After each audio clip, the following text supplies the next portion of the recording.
Hello students, I Dipendra welcome you all to Magnet Brains IIT NEET. आज के lecture में हमारे 12th स्टैंडर्ड का जो चैप्टर है इनवर्स ट्रिग्नोमेट्रिक फंक्शंस, इसकी अब हम फिलहाल फाइनली उस स्टेज पर हैं जहां पर हम प्रैक्टिस क्वेश्चंस डिस्कस करना शुरू करेंगे। जैसा मैंने आपको शुरुआत से समझाया स्टूडेंट्स, हम सबसे पहले थ्योरी कवर करेंगे। थ्योरी को अच्छे से काफ़ी सारे इलस्ट्रेशन और एग्जाम्पल से उसके एप्लीकेशंस न्यूमेरिकल्स के साथ समझेंगे ताकि हर कंसेप्ट की कंसेप्चुअल एप्लीकेबिलिटी डेवलप हो और उन कंसेप्ट्स को और कंसोलिडेट करने के लिए हम डीपीपी और उनके सॉल्यूशंस आपको प्रोवाइड करते आ रहे हैं। तो इस तरीके से इस चैप्टर को theoretically in terms of practice हमने कवर कर लिया है। अब इस सारे कंसेप्ट को मर्ज करके मिंगल करके एक कंबाइंड मैनर में हम पहले जेईई मेंस लेवल को अप्रोच करेंगे, फिर एडवांस लेवल को अप्रोच करेंगे इन प्रैक्टिस क्वेश्चंस के थ्रू।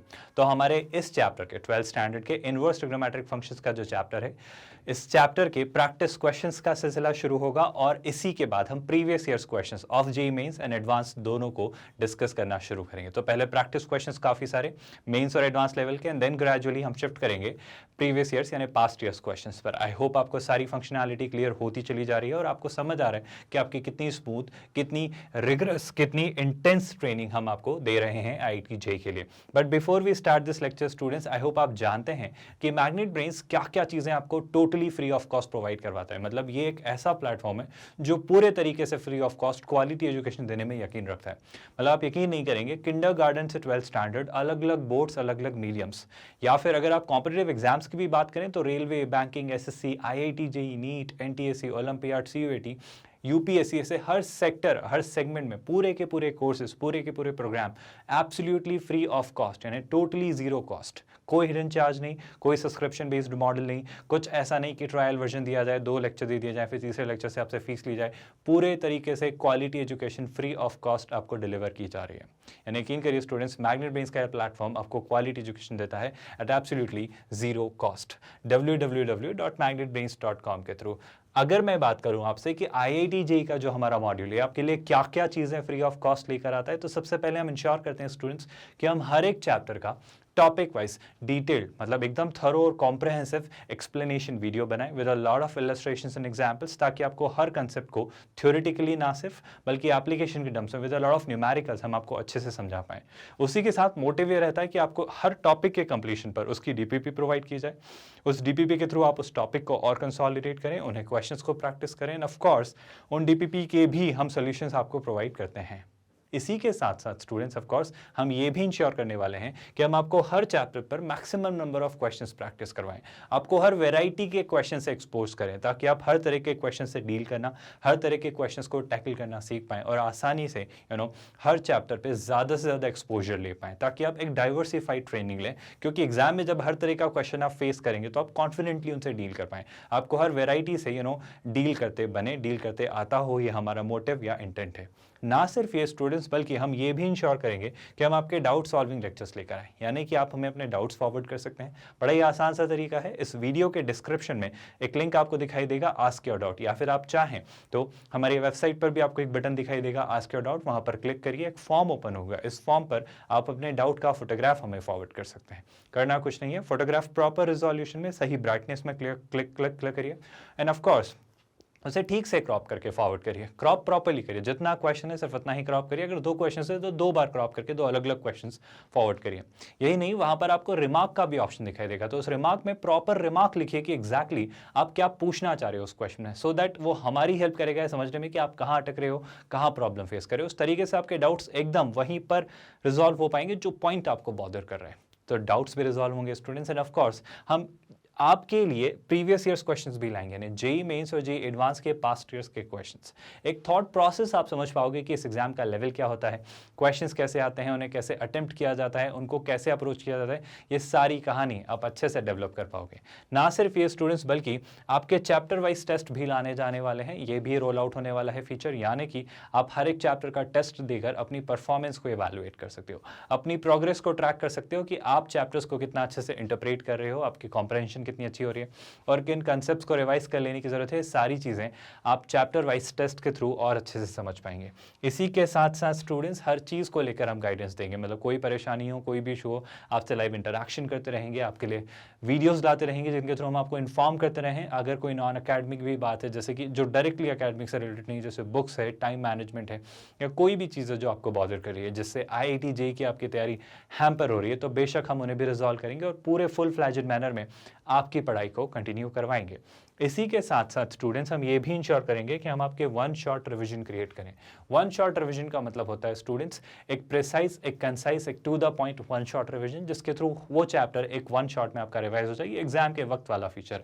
खैर, इस वन शॉट रिवीजन में काफ़ी सारे न्यूमेरिकल्स और क्वेश्चंस रखे जाएंगे ताकि कॉन्फिडेंटली वो जो एंजाइटी डेवलप हो रही होती है एग्जाम के वक्त की वो चैप्टर हुआ या नहीं, तो हर एक चैप्टर का एक वन शॉट रिवीजन बनाएंगे ताकि हर एक चैप्टर आप अच्छे से रिवाइज कर एग्जाम देने जाएं। End of course students online test series भी लाई जाएगी, यानी JEE मेंस और एडवांस के मॉक्स आपके लिए क्रिएट किए जाएंगे ताकि आप उन मॉक्स को देकर एक्चुअल एग्जाम देने जाएं, so that you stay confident कि हाँ आपके क्या क्या चैलेंजेस उन एग्जाम्स के दौरान आ सकते थे, क्या क्या प्रॉब्लम्स आप फेस कर सकते थे, उन सारे इश्यूज़ को आप आसानी से रिजॉल्व कर पाएँ इन मॉक्स के थ्रू, ताकि मेन एग्जाम में आप कम से कम चैलेंजेस फेस करें और स्मूथली अपना पेपर अटेम्प्ट कर पाएँ। ये सारी चीज़ें हम लेकर आने वाले हैं स्टूडेंट्स मैग्नेट ब्रेन्स के IIT JEE कोर्स मॉड्यूल के साथ। विद दैट स्टूडेंट्स आज का लेक्चर शुरू करेंगे बिना किसी डिले के। आई होप आप जानते हैं हमारा प्रोटोकॉल बड़ा सिंपल सा है, हम आपको क्वेश्चन देंगे, आप क्वेश्चन अटेम्प्ट करेंगे, उसे फेस करेंगे और ट्राई करेंगे। तो एक बार खुद से अटेम्प्ट करिए, कमेंट में ये ज़रूर लिखिए कि इस क्वेश्चन को आपने कैसे अप्रोच किया, क्या मेथड यूज़ किया और आपका क्या आंसर आया। फिर हम साथ में डिस्कस करेंगे इसका सोल्यूशन। तो एक बार स्क्रीन पॉज करके इसको सॉल्व करिए स्टूडेंट्स। देखो वो क्या लिख रहा है, मेरा पूरा यकीन है आपने स्क्रीन पॉज करके क्वेश्चन ट्राई किया। वो लिख रहा है cos inverse of cos x is pi plus x, then x belongs to which range which domain. मेरा जो कहना है वो बड़ा सिंपल सा पॉइंट है स्टूडेंट्स। मेरी एक बात बहुत ध्यान सुनिए, अगर आपने चैप्टर के बेसिक्स बहुत ध्यान से पढ़े हैं, अगर आपने चैप्टर को बहुत अच्छे से डिटेल में पढ़ा है, तो ये क्वेश्चन क्रैक करना is not going to be a difficult part. बहुत ध्यान से सुनिए, बहुत अच्छा, बहुत इंटरेस्टिंग और बहुत शानदार सा क्वेश्चन है। अगर आप ठीक से देखें तो ये लिखा हुआ है cos inverse of cos x। आप पूरा क्वेश्चन भूल जाइए, आप मुझे बताइए स्टूडेंट्स, क्या हमने कुछ ऐसा पढ़ा है? याद करिए students, cos inverse of cos x। Sir बेशक हमने ये पढ़ा है कि सर cos इनवर्स cos के इफेक्ट को नलिफाई कर देता है, ये दोनों एक दूसरे को न्यूट्रलाइज कर देते हैं, मतलब बच जाता है x। लेकिन sir it came with a condition, it came with a constraint, एक लिमिटेशन होता है, एक कंडीशन ये होता है सर कि आप सिर्फ ऐसे ही नहीं लिख सकते कि cos inverse of cos x x होता है। सर यहाँ पे कंडीशन ये होती है कि ऑफ कोर्स पहली बात तो ये कि cos जो आप ले रहे हो वो किसी एंगल का ले रहे हो, तो यहाँ से आपको एक वैल्यू मिल रही है, उस वैल्यू का cos इनवर्स ले रहे हो तो वापस आपको एक एंगल रिटर्न करेगा। तो first of all yes we all know ये जो x है ये एक एंगल है, और अगर आप बात कर रहे हो सर cos इनवर्स के कॉन्टेक्स्ट में, तो cos इनवर्स cos x का cos इनवर्स लेने पर x तभी रिटर्न करेगा जब ये x जो है वो उसकी प्रिंसिपल रेंज में फॉल करे, cos इनवर्स की प्रिंसिपल रेंज में फॉल करे। आई होप ये पॉइंट आपको याद आ रहा है। और अगर मैं cos इनवर्स की प्रिंसिपल रेंज की बात करूं तो मैं ये जानता हूं सर कि ये जो x होता है, सर ये जो x होता है वो हमेशा कहां से कहां तक होता है?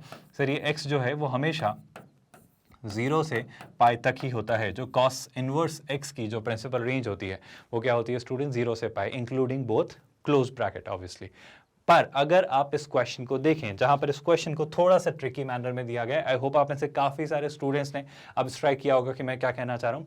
सर इस तरफ लिखा हुआ है cos inverse of cos x, इस तरफ लिखा हुआ है cos inverse of cos x, मतलब आपके पास लिखा हुआ है sir cos inverse of cos x। लेकिन अगर सर मैं राइट हैंड साइड पर बात करूं तो राइट हैंड साइड पर हमें दिख रहा है पाई plus x, right hand side पर हमें दिख रहा है क्या स्टूडेंट्स? पाई प्लस x। क्या आप कुछ इंटरप्रेट कर पा रहे हो? प्रॉब्लम नजर आ रही है आपको? मैं प्रॉब्लम बताता हूं स्टूडेंट्स। प्रॉब्लम ये है कि ये जो x है ये x कहां से कहां तक होना तय है? ये x कुछ भी हो सर, मेरा कंसर्न ये है कि अगर cos inverse of cos x आप निकालते, अगर आप ये वैल्यू निकाल रहे होते, तो हमें जो पता है वो ये कि ये जो वैल्यू है ये एक प्रिंसिपल रेंज में फॉल करती है, ये एक प्रिंसिपल रेंज में फॉल करती है, मतलब ये हमेशा आपको एक प्रिंसिपल वैल्यू देगी जो कि होगी 0 से पाई तक। ये वैल्यू हमेशा 0 से पाई तक ही होने वाली है। और अगर आप यहाँ पर देखें तो सर ये पाई प्लस समथिंग है। और क्या आपको प्रॉब्लम रियलाइज हो रही है स्टूडेंट्स? क्या आप आइडेंटिफाई कर पा रहे हो कि हम कहाँ किस तरफ इसे लीड कर रहे हैं? अगर आप ऑप्शंस को ध्यान से देखें तो क्या आप स्ट्राइक कर पा रहे हो? मेन पॉइंट बड़ा सिंपल सा है, x किससे बिलोंग करता है? सोच के देखो, अगर x ने 0 से पाई को बिलोंग किया, मैं ऑप्शन ए की बात करता हूं, अगर x ने 0 से पाई को किसी भी वैल्यू को बिलोंग किया, तो सोच के देखो प्रॉब्लम क्या आएगी। सर प्रॉब्लम ये आ जाएगी cos inverse of cos x। Sir cos inverse आप किसी भी वैल्यू का लो, मैं तो अगर इस right hand left hand side की बात करूं तो सर ये वैल्यू जो है ये 0 से पाई तक होना तय है। क्योंकि सर कॉस इनवर्स ये क्लियरली किसी वैल्यू का कॉस इनवर्स है, तो cos inverse of anything ranges between what 0 and pi, this is the principal range, right. Sir ये लेफ्ट हैंड साइड हमेशा 0 से पाई तक रहेगी, और अगर मैं ऑप्शन ए की बात करूं तो this is pi plus something, this is pi plus something, and if you put option A here, सोच के देखो 0 से पाई के बीच की वैल्यूज आप x की जगह रख रहे हो, ये x की तो बात कर रहा है, वो क्या पूछ रहा है, देन x बिलोंग्स टू, तो x क्या हो सकता है वो इस बारे में आपसे बात करना चाह रहे हैं। और सोच के देखो स्टूडेंट्स, अगर आप x की जगह 0 से पाई तक की कोई भी वैल्यू रखो तो पाई प्लस समथिंग पॉजिटिव, 0 से पाई तक का कुछ भी वैल्यू पॉजिटिव, तो डू यू रियलाइज सर 0 से पाई के बीच की कोई भी वैल्यू रखेंगे, 0 से पाई पे ओपन ब्रैकेट लगाओ माइंड यू, मतलब 0 से बड़ी ही कोई वैल्यू, जैसे ये ट्राई करेंगे कहना है इसे कि सर राइट हैंड साइड तो पाई से बड़ा हो जाने वाला है, आर यू रियलाइजिंग कि सर ये जो राइट हैंड साइड है, ये जो राइट हैंड साइड है ये क्लियरली पाई से बड़ा हो जाने वाला है, मतलब सर ये वैल्यू पाई तक ही है, ये जो लेफ्ट हैंड साइड है वो 0 से पाई के बीच में ही है, और जो राइट हैंड साइड है वो पाई के बियॉन्ड चली गई, तो सर कैसे आप चीज़ें सिंक में लाएंगे, ये 0 से पाई के बीच है, ये पाई से बड़ा है, तो गड़बड़ हो गई, गड़बड़ी हो गई कि दोनों में कोई वैल्यू सेम आने का चांस ही नहीं है, कोई स्कोप ही नहीं है, तो बेशक सर ऑप्शन ए तो आंसर नहीं हो सकता। And on that basis do you realise कि सर ऑप्शन बी और ऑप्शन सी तो बिल्कुल ही गलत है, उसी बेसिस पे कैसे सोच सकते हो स्टूडेंट, सर ऑप्शन बी क्या लिखा हुआ है, सर ऑप्शन बी लिखा हुआ है ओपन ब्रैकेट पाई से 2 पाई, सिर्फ 0 से पाई में ही वो पाई के बियॉन्ड चला गया, तो पाई से 2 पाई रखेंगे, अगर मैंने यहाँ पे पाई से 2 पाई तक की कोई वैल्यू रखी तो पाई प्लस पाई 2 पाई, और 2 पाई प्लस पाई 3 पाई, तो इसकी वैल्यू कितनी हो जाएगी 2 पाई से 3 पाई, और ये तो सर 0 से पाई के बीच ही होता है ना, क्या आपको प्रॉब्लम नजर आ रही है, प्रॉब्लम आई होप आपको समझ आ रही होगी कि गड़बड़ ये है कि सर राइट हैंड साइड 2 पाई से 3 पाई निकल गई है, और लेफ्ट हैंड साइड तो सर 0 से पाई तक ही रहेगी, और अगर ऐसा होगा, अगर ऐसा हो रहा है तो सर फिर से हम कहेंगे कि ऑप्शन बी भी बेशक गलत है।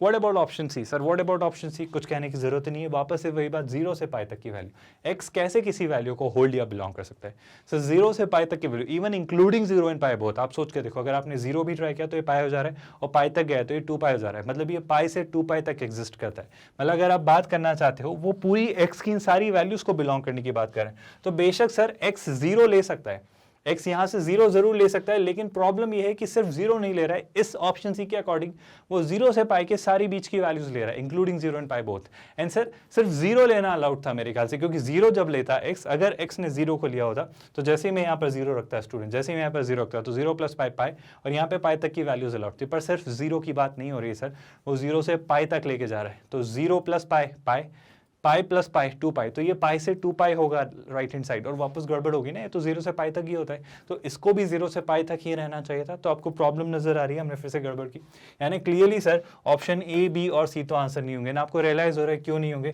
क्योंकि x बिलोंग नहीं कर पाएगा इन सारी वैल्यूज को, क्योंकि जब आप cos inverse of cos x लिखते हो तो हमें इसकी प्रिंसिपल रेंज कंसिडर करनी पड़ती है जो 0 से पाई तक होती है, तो आपको याद आ रहा है कि छोटी छोटी बातें कितना बड़ा इंपैक्ट डाल रही है, छोटी छोटी बातों से कितना फर्क पड़ रहा है, इन छोटी छोटी बातों से बहुत असर पड़ता है, तो आपने इन माइन्यूट सी डिटेल्स को अच्छे से मेटिकुलसली फोकस किया होगा, मेरा पूरा यकीन है, क्योंकि इन्हीं पर क्वेश्चंस बनते हैं, इन्हीं के अराउंड चीजें रिवॉल्व होती है, तो एक बेसिक सा सिंपल सा क्वेश्चन जो आपका प्रिंसिपल रेंज का कंसेप्ट वेरीफाई करवाना चाह रहा था, और इसी के थ्रू अगर मैं बात करूं sine inverse, tan inverse, cosec, sec और कॉट इनवर्स की भी, तो आई होप आपको सारी प्रिंसिपल रेंज याद है ना, एक बार जल्दी से क्विकली रिवाइज कर लीजिए स्टूडेंट्स। अगर मैं बात करता हूं साइन इनवर्स की, तो क्या आप याद कर पा रहे हो, सर साइन इनवर्स की अगर हम प्रिंसिपल रेंज की बात करें तो सीधा सीधा अगर ये एक एक्सप्रेशन है साइन इनवर्स x, तो इसके प्रिंसिपल रेंज कहाँ से कहाँ तक होती है स्टूडेंट्स, सर ये हमें याद है -π/2 से π/2। Sir similarly tan inverse X भी बिहेव करता है, टेन इनवर्स एक्स भी ऐसे ही होता है, बस एक छोटा सा चेंज हो जाता है कि वहाँ पर -π/2 से π/2 ओपन ब्रैकेट में होता है, क्या आपको ये बात याद है, एंड ऑफ कोर्स सर ऐसा का ऐसा ही कॉसेक भी होता है सिमिलर, तो अगर आप कॉसेक इनवर्स एक्स की बात करें, अगर आप कॉसेक इनवर्स एक्स की बात करें तो बेशक वो भी कैसा होता है, वो भी ऐसा ही हो रहा होता है with a minute, with a simple change कि सर बीच में कॉसेक साइन जहां 0 हो रहा होता है वहां कॉसेक एग्जिस्ट नहीं करेगा, आई होप ये फंडा पता है आपको, तो सर ये भी -π/2 से π/2 तक ही होता है, ऑफ कोर्स -π/2 से π/2 तक ही होगा, लेकिन इसमें एक प्रॉब्लम ये आ जानी है सर कि ये जो बीच में जो वैल्यू आती है 0 वहां पर एग्जिस्ट नहीं करेगा, मतलब वहां इसकी प्रिंसिपल रेंज हमें नहीं मिलेगी, क्या ये पॉइंट याद है आपको। Similarly I hope I need not tell you, अगर मैं कॉस 10 और कॉट के इनवर्स की बात करूं तो सर वो भी बड़े सिमिलर से होते हैं, जैसे अगर कॉस इनवर्स एक्स की बात करें, प्रिंसिपल रेंज की मैं बात कर रहा हूं ना, तो कॉस इनवर्स एक्स की प्रिंसिपल रेंज अभी डिस्कस किया स्टूडेंट 0 से पाई, अगर मैं आपसे कॉट इनवर्स एक्स की प्रिंसिपल रेंज की बात करूं तो वो क्या होता है स्टूडेंट्स, अभी डिस्कस किया ओपन ब्रैकेट जैसा 10 में हो जाता है, और अगर सर आप सेक इनवर्स की बात करना चाहते हो, अगर आप सेक इनवर्स एक्स की प्रिंसिपल रेंज की बात करना चाहते हो तो वो भी सर 0 से पाई होता है, लेकिन जहां कॉट, जहां कॉस 0 होता है 90 पर, वहाँ सेक इनवर्स x का प्रिंसिपल रेंज एग्जिस्ट नहीं करता है, क्योंकि वो वैल्यू अचीव करना इम्पॉसिबल है। आई होप आपको ये सारे पॉइंट्स याद हैं, इन्हीं पर बेस्ड ये क्वेश्चन था। तो आई होप चीज़ें रिवाइज भी हो चुकी हैं और आपको ये क्वेश्चन समझ आया। विद दैट आई होप अब हम सेकंड क्वेश्चन की तरफ शिफ्ट करते हैं। अगेन आप इसे ट्राई करेंगे, मुझे कमेंट में लिखकर बताएंगे कि आप क्या मेथड यूज़ कर रहे हो और क्या आंसर लेकर आ रहे हो। जो भी आप कर रहे हो जल्दी से आंसर लिखिए, सीधा सीधा फॉर्मूला बेस्ड ये क्वेश्चन है आपके सामने। देखो इसमें दो तरीके हैं, या तो आप क्या करो, अगर आपको कॉट इनवर्स का फॉर्मूला याद नहीं आ रहा है तो आप क्या कर सकते हो, आप टेन इनवर्स वाला फॉर्मूला यूज कर सकते हो। कैसे करेंगे सर? कॉट इनवर्स 7 को टेन इनवर्स 1/7 लिख लो, कॉट इनवर्स 8 को टेन इनवर्स 1/8 लिख लो, और कॉट इनवर्स 18 को टेन इनवर्स 1/18 लिख लो। आई होप वहां से बात बन सकती। या फिर सीधे सीधे अगर हम अप्लाई करना चाहें कॉट इनवर्स वाला फॉर्मूला, तो आई थिंक आपको स्ट्राइक कर रहा होगा, मेरे ख्याल से काफी सारे स्टूडेंट्स ने कमेंट में लिखा होगा कि सर आप सीधे सीधे फॉर्मूला क्यों नहीं लगा रहे हो, कॉट इनवर्स ए प्लस कॉट इनवर्स बी। क्या आपको याद आ रहा है स्टूडेंट्स? अगर ए और बी की जगह आप चाहें तो जो कन्वेंशन है हमारा वो हम एक्स और वाई लिखते हैं। खैर इससे कोई फर्क नहीं पड़ता कि वो ए है या बी, बट कन्वेंशनली वो एक्स और वाई लिखा जाता है ना। तो इस तरीके से वो ए और बी जनरली हम एंगल्स के लिए रिजर्व रखते हैं कैपिटल लेटर्स, और एक्स और वाई हम वैल्यूज के लिए रिजर्व रखते हैं, इसलिए बस वो एक ट्रेडिशन है, इसलिए मैंने ऐसा लिखा। और अगर सर आप इस वैल्यू की बात करें तो सीधा सीधा हमें क्या दिख रहा है, cot inverse x plus cot inverse y. तो सर ये टेन इनवर्स की ही तरह फॉर्मूला होता है, लेकिन यहाँ पे थोड़े से चेंजेस हो जाते हैं। कैसे चेंजेस सर? अगर ये एक्स प्लस वाई है तो आप पहले क्या लिखते हो, x into y -1 divided by what, divided by y plus x या x प्लस वाई। क्या आपको ये पॉइंट नजर आया? आई होप ये आपको याद है। टेन इनवर्स वाला ही फॉर्मूला है, बस उसका रेसिप्रोकल हमने ले लिया है, इससे और कोई चेंजेस इसमें मेरे ख्याल से नहीं आएंगे। आई होप ये पॉइंट आपको समझ आया। और अगर यहाँ तक चीज़ें समझ आ रही हैं तो मैं सीधे सीधे यहाँ पर ये फॉर्मूला यूज़ करना चाह रहा हूँ, cot inverse 7 plus cot inverse 8। I think मैं सीधे इन दो में यूज़ कर लेता हूँ। और अगर आपको कुछ स्ट्राइक कर रहा है तो एक और बड़ी इंपॉर्टेंट सी चीज़ आप कर सकते हो, इस क्वेश्चन को 2 सेकंड में ऐसे खत्म कर सकते हो। सोचो, आप तो टेन इनवर्स वाला ये फॉर्मूला लगा लो, tan inverse x plus tan inverse Y plus tan inverse Z. क्या स्टूडेंट्स आप मुझे याद दिला सकते हो कि सर अगर tan inverse x plus tan inverse Y plus tan inverse Z, अगर ये तीन वैल्यूज दिख रही हैं, अगर ये तीन सम दिख रहा है, तो मैं सर एक सीधा सीधा सा तरीका जानता हूँ कि सर हम इसे ऐसा लिखते हैं। याद करो स्टूडेंट्स कैसे, टेन इनवर्स ऑफ, पहले क्या लिखते हैं स्टूडेंट्स, S1 है ना, एक एक वैल्यू का सम है ना। तो हम क्या लिखते हैं पहले x plus y plus z, फिर हम क्या करते हैं -S3, मतलब तीनों का वैल्यूज का प्रोडक्ट का सम, यानी तीन ही है तो x y z ही हो जाना है, डिवाइडेड बाय हम ले लिखते हैं 1, फिर लिखते हैं -S2 यानी क्या, दो वैल्यूज के प्रोडक्ट का सम, यानी क्या लिखेंगे स्टूडेंट्स, x y, अब प्लस नहीं लगाएंगे क्योंकि माइनस साइन इधर मल्टीप्लाई होगा, तो इसके कारण XY minus y z and minus z x. अब प्लस S4 भी लिखता है लेकिन चार वैल्यूज है नहीं तो उसका कोई पॉइंट ही नहीं। तो इस तरीके से भी आप कर सकते हो। मतलब ऐसा कैसे करेंगे सर? ऐसा फिर वैसे ही करेंगे, इसको टेन इनवर्स 1/7, टेन इनवर्स 1/8 और टेन इनवर्स 1/18 बना लो। आई थिंक वो भी आसान तरीका है, जैसा आपको ठीक लगे। या तो दो वैल्यू अप्लाई कर लो, पहले cos inverse x plus cos inverse Y इस पर लगा लो, sorry cot inverse x plus cot inverse Y इस पर अप्लाई कर लो, फिर उस वैल्यू को इसके साथ ऐड करके निकालो। या फिर आप ऐसा भी सोच सकते हो। तो आई थिंक देखो तुम्हें समझ आ रहा है, ऐसे बहुत सारे तरीके हो सकते हैं, आप जो भी तरीका अप्लाई करो। मैथ्स बहुत ही इंटरेस्टिंग है, अगर आप सही से अच्छे तरीके से बेसिक्स जानते हैं तो आई थिंक हम ट्राई कर सकते हैं। हमारा स्टैंडर्ड सा तरीका कौन सा, मैं टेन इनवर्स में कन्वर्ट कर लेता हूँ। आई थिंक उससे शायद दिख जाएगा जल्दी से, कैलकुलेशन एनीवे उतनी ही लगनी है तो कहीं ना कहीं से तो कुछ करनी होगा, तो हम ये वाला काम ट्राई कर लेते हैं। हम टेन इनवर्स वाला पार्ट ट्राई कर लेते हैं। तो इसी क्वेश्चन को हम करेंगे स्टूडेंट्स। पहले लिखा है कॉट इनवर्स 7, जिसे हम क्या लिखेंगे स्टूडेंट्स, टेन इनवर्स 1/7। फिर लिखा है कॉट इनवर्स 8, फिर लिखा है कॉट इनवर्स 8, जिसे हम लिखेंगे टेन इनवर्स 1/8। आई होप ये बात आपको समझ आ रही है, 1/7 एंड 1/8। और फिर लिखा है कॉट इनवर्स 1/18, तो हम उसे लिखेंगे टेन इनवर्स 1/18। क्या ये पॉइंट आपको समझ आया? हमने जो तीनों चीज़ें की स्टूडेंट्स। अब अगर मैं यहाँ पर ये फॉर्मूला अप्लाई करना चाहूँ तो आई थिंक मुझे नजर आ रहा है सर क्या लिखेंगे, सर हम इसे लिखेंगे टेन इनवर्स, बहुत ध्यान से सुनिएगा, x plus y plus z, यानी क्या होगा स्टूडेंट्स 1/7 प्लस 1/8 प्लस 1/18 है ना, माइनस एक्स वाई जेड, यानी कितना हो जाएगा 1/7 इंटू 1/8 इंटू 1/18 है ना। एलसीएम लेकर कुछ करने से अच्छा है मैं इसको ऐसा ही रखूँ ताकि चीज़ें डिनोमिनेटर वाली एज इट इज कैंसिल हो जाए और हम सीधे इसको फिगर आउट कर लें। ऑफ कोर्स एक और सबसे ज़रूरी बात, यहाँ पर लिखेंगे हम 1 माइनस एक्स वाई जेड और जेड एक्स, इन तीनों का sum with an negative sign. तो 1/7 इंटू 1/8 पहले हम लिख लेंगे स्टूडेंट। आई होप आपको ये बात नजर आ रही है। फिर क्या करेंगे students, plus, I am really sorry plus नहीं, प्लस अंदर ऑफ कोर्स लगता है बट ये माइनस साइन सब में मल्टीप्लाई हो जाता है, माइनस 1/8 इंटू 1/18। आई होप ये पॉइंट भी आपको नजर आया। एंड सिमिलरली एक छोटा सा काम यहाँ पे क्या करेंगे, 1/18, आई एम रियली सॉरी ये प्रोडक्ट नहीं होगा, माइनस साइन होगा, 1/18 इंटू 1/7, तो ये हो जाएगा 1/18 इंटू 1/7। इस तरीके से आपका एक्सप्रेशन दिखेगा, जिसे आई थिंक अब आप इजीली सिंप्लीफाई करके आंसर फिगर आउट कर सकते हो। बहुत डिफिकल्ट पार्ट नहीं है ये, कैलकुलेशन वाइज थोड़ा सा लेंथी हो गया, but I hope you realising इसे ऐसे भी सोचा जा सकता है। ऑफ कोर्स आप चाहते तो आपके पास ये वाला फॉर्मूला भी रिजर्व था, जो कि बेशक आप यूज़ कर सकते थे। सर अगर यही ट्राई करें फटाफट, तो मेरे ख्याल से चीज़ें आसान है। क्यों आसान है, बहुत ध्यान से सुनिएगा स्टूडेंट्स। अगर मैं सीधे सीधे आपसे कहूँ और सोच के बोलूँ कि सर अगर आप ऐसा सोचते हो, कैसा सोचना है स्टूडेंट्स, बहुत ध्यान से सुनिए। आई थिंक एलसीएम ही ले लेते हैं और ज़्यादा दिमाग नहीं लगाते हैं और चीज़ें सीधी सीधी वर्कआउट करते हैं। बहुत ध्यान से सुनिएगा स्टूडेंट्स, मैं क्या करना चाह रहा हूँ। मैं सोच रहा हूँ कि मैं इसको सिंपल मैनर में, ईजियर मैनर में कैसे कैलकुलेट कर सकता हूँ। तो यहाँ लिखा हुआ है 7, 8 और 18, 7, 8 और 18। तो आई थिंक न्यूमरेटर का तो एलसीएम में 7, 8 और 18 ही लूँ तो ज़्यादा बेहतर है। ऑल्दो एलसीएम और भी छोटा हो सकता है, क्योंकि 8 और 18 में क्लियरली मुझे 2 कॉमन दिख रहा है, but that does not make a much difference, क्योंकि चीज़ें यहाँ पर भी हो रही होंगी, है ना। तो एक काम करते हैं, इसको अगर मैं सिंप्लीफाई करूँ तो थोड़ा सा कैलकुलेशन वाइज तो ये लेंदी जा रहा है ना। कैलकुलेशन वाइज लेंदी इसलिए हो रहा है, पर ठीक है, कोई फर्क नहीं पड़ता, करते हैं, अब जो भी होगा देखेंगे, है ना। तो न्यूमरेटर में अगर देखें तो 7, 8 और 18 आ रहा है। देखो यहाँ पे क्या हो जा रहा है, 7, 8 और 18। और सम कैसे होगा स्टूडेंट्स, बहुत ध्यान सुनना। जैसे अगर मैं एक छोटा सा काम ये करता हूँ, मैं 7, 8 और 18 से न्यूमरेटर और डिनोमिनेटर दोनों को मल्टीप्लाई करता हूँ, तो क्या फायदा होगा वो समझते हैं। देखो बात वही है, मैं क्या कह रहा हूँ, मैं 7, 8 और 18 से न्यूमरेटर और डिनोमिनेटर दोनों के न्यूमरेटर्स को मल्टीप्लाई करता हूँ। आई होप आप मेरा पॉइंट समझ पा रहे हो। जैसे ही ऐसा किया तो सुनिएगा बहुत ध्यान से, 7, 8 और 18 से यहाँ पर मल्टीप्लाई किया, तो कहना है इसे, देखो बात वही है, कोई फर्क नहीं पड़ना है, बट जैसे ही 7, 8 और 18 से यहाँ पर मल्टीप्लाई किया तो 7 कैंसिल होकर, ये 7 कैंसिल होकर यहाँ पर क्या बचेगा सर, यहाँ पर बचेगा 8 इंटू 18। आई होप ये बात आपको डाइजेस्ट हो रही है। यहाँ पर ये 1/8 दिखा है, 7 और 18 यहाँ पर आ जाएंगे तो ये जाने वाला है 7 और 18। यहाँ पर ये 18 दिख रहा है तो यहाँ पर आ जाएगा 7 एंड 8। क्या आपको ये बात समझ आई स्टूडेंट्स? आई होप आप मेरा पॉइंट समझ पा रहे हो। सिमिलरली यहाँ पर 7, 8 और 18 तीनों है, तो जैसे ही ये कैंसिल होगा तो यहाँ पर सिर्फ हमारे पास क्या बचेगा सर, यहाँ पर हमारे पास सिर्फ बचेगा 1। आई होप ये बहुत प्रॉब्लमेटिक नहीं लग रहा है, बट अब आपको दिख रहा होगा कि शायद फ्रैक्शन से हम निजात पा चुके हैं और ये चीज़ें थोड़ी सी सिंपलर लग रही हैं। मल्टीप्लिकेशन की टर्म्स में ऑल्दो थोड़ा सा कॉम्प्लिकेटेड है, of course, which is perfectly acceptable. 7, 8 और 18 से यहाँ भी मल्टीप्लाई अगर मैं करता हूँ तो 1 को जैसे ही 7, 8 और 18 से मल्टीप्लाई किया तो तीनों चीज़ें आ जाने वाली हैं 7, 8 एंड 18 ऑफ कोर्स, है ना। फिर वापस यहाँ पे 7, 8 और 18 से इन तीनों टर्म्स को मल्टीप्लाई करेंगे तो यहाँ पे 7 और 8 कैंसिल हो जाना है, तो ये क्या बचेगा स्टूडेंट्स सर, ये बचेगा 18। आई होप आपको नजर आ रहा है, ये कितना बचेगा 18। यहाँ पर 8 कैंसिल हो जाना है, 8 और 18, तो यहाँ पे क्या बचेगा स्टूडेंट्स सर, यहाँ पर बचेगा 7, तो कितना बचने वाला है 7। और यहाँ पर भी 7 और 18 कैंसिल हो जाने वाला है, तो यहाँ पर जो बचेगा वो वैल्यू होगी स्टूडेंट्स क्या सर, वो वैल्यू होगी 8। तो इस तरीके से एक्सप्रेशन सिंप्लीफाई हो जा रहा है, जो कि आई थिंक आसान है, जो कि ज़्यादा फिजिबल है मेरे ख्याल से। आई होप आप मेरा पॉइंट समझ पा रहे हो, जो मैं आपको दिखाना, कहना या बोलना चाह रहा हूँ। और इससे वर्कआउट आई थिंक अब हम इजीली कर सकते हैं। कैसे, प्लीज़ ध्यान से सुनिएगा स्टूडेंट्स। बड़ा सिंपल सा ऑपरेशन मैं आपको बताने जा रहा हूँ। सर पहले तो यहाँ पर सोचते हैं 18 का 8 टाइम्स है ना, तो पूरा फिगर आउट करते हैं रिलेशन और इसको सॉल्व करने की कोशिश करते हैं। ध्यान सुनिएगा, कुछ कैंसिल आउट हम कर सकते हैं क्या?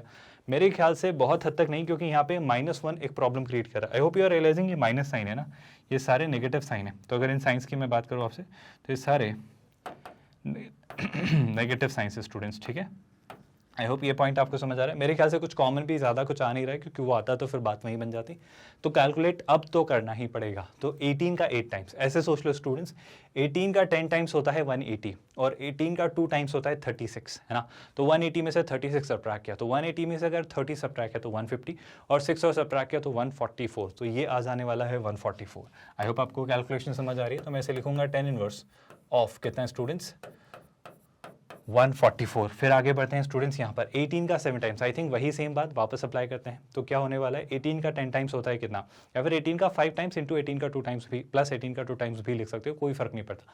जैसे देखो मैं 18 का 7 टाइम्स कैसे सोचूंगा, 18 का 10 टाइम्स होता है 180, तो 18 का 5 टाइम्स कितना होगा, 180 का हाफ यानी 90, यस है ना। तो 18 का 5 टाइम्स 90 और 18 का 2 टाइम्स कितना होता है स्टूडेंट्स, 18 का 2 टाइम्स होता है 36, 90 प्लस 36 सर, 90 प्लस 10 होता है 100, 100 प्लस 26 इज 126। तो 18 का 7 टाइम्स विल बी 126, तो एक और टर्म जो आएगी वो होगी 126। क्या ये पॉइंट आपको समझ आया स्टूडेंट्स? सिमिलरली 8 का 7 टाइम्स, आई थिंक क्लियरली 8 का 7 टाइम्स होता है 56, है ना, तो हो जाने वाला है 56। और एक छोटा सा काम और कर लेते हैं, 56 में से 1 सब्ट्रैक्ट भी कर ही लेते हैं, तो ये हो जाने वाला है सर 55।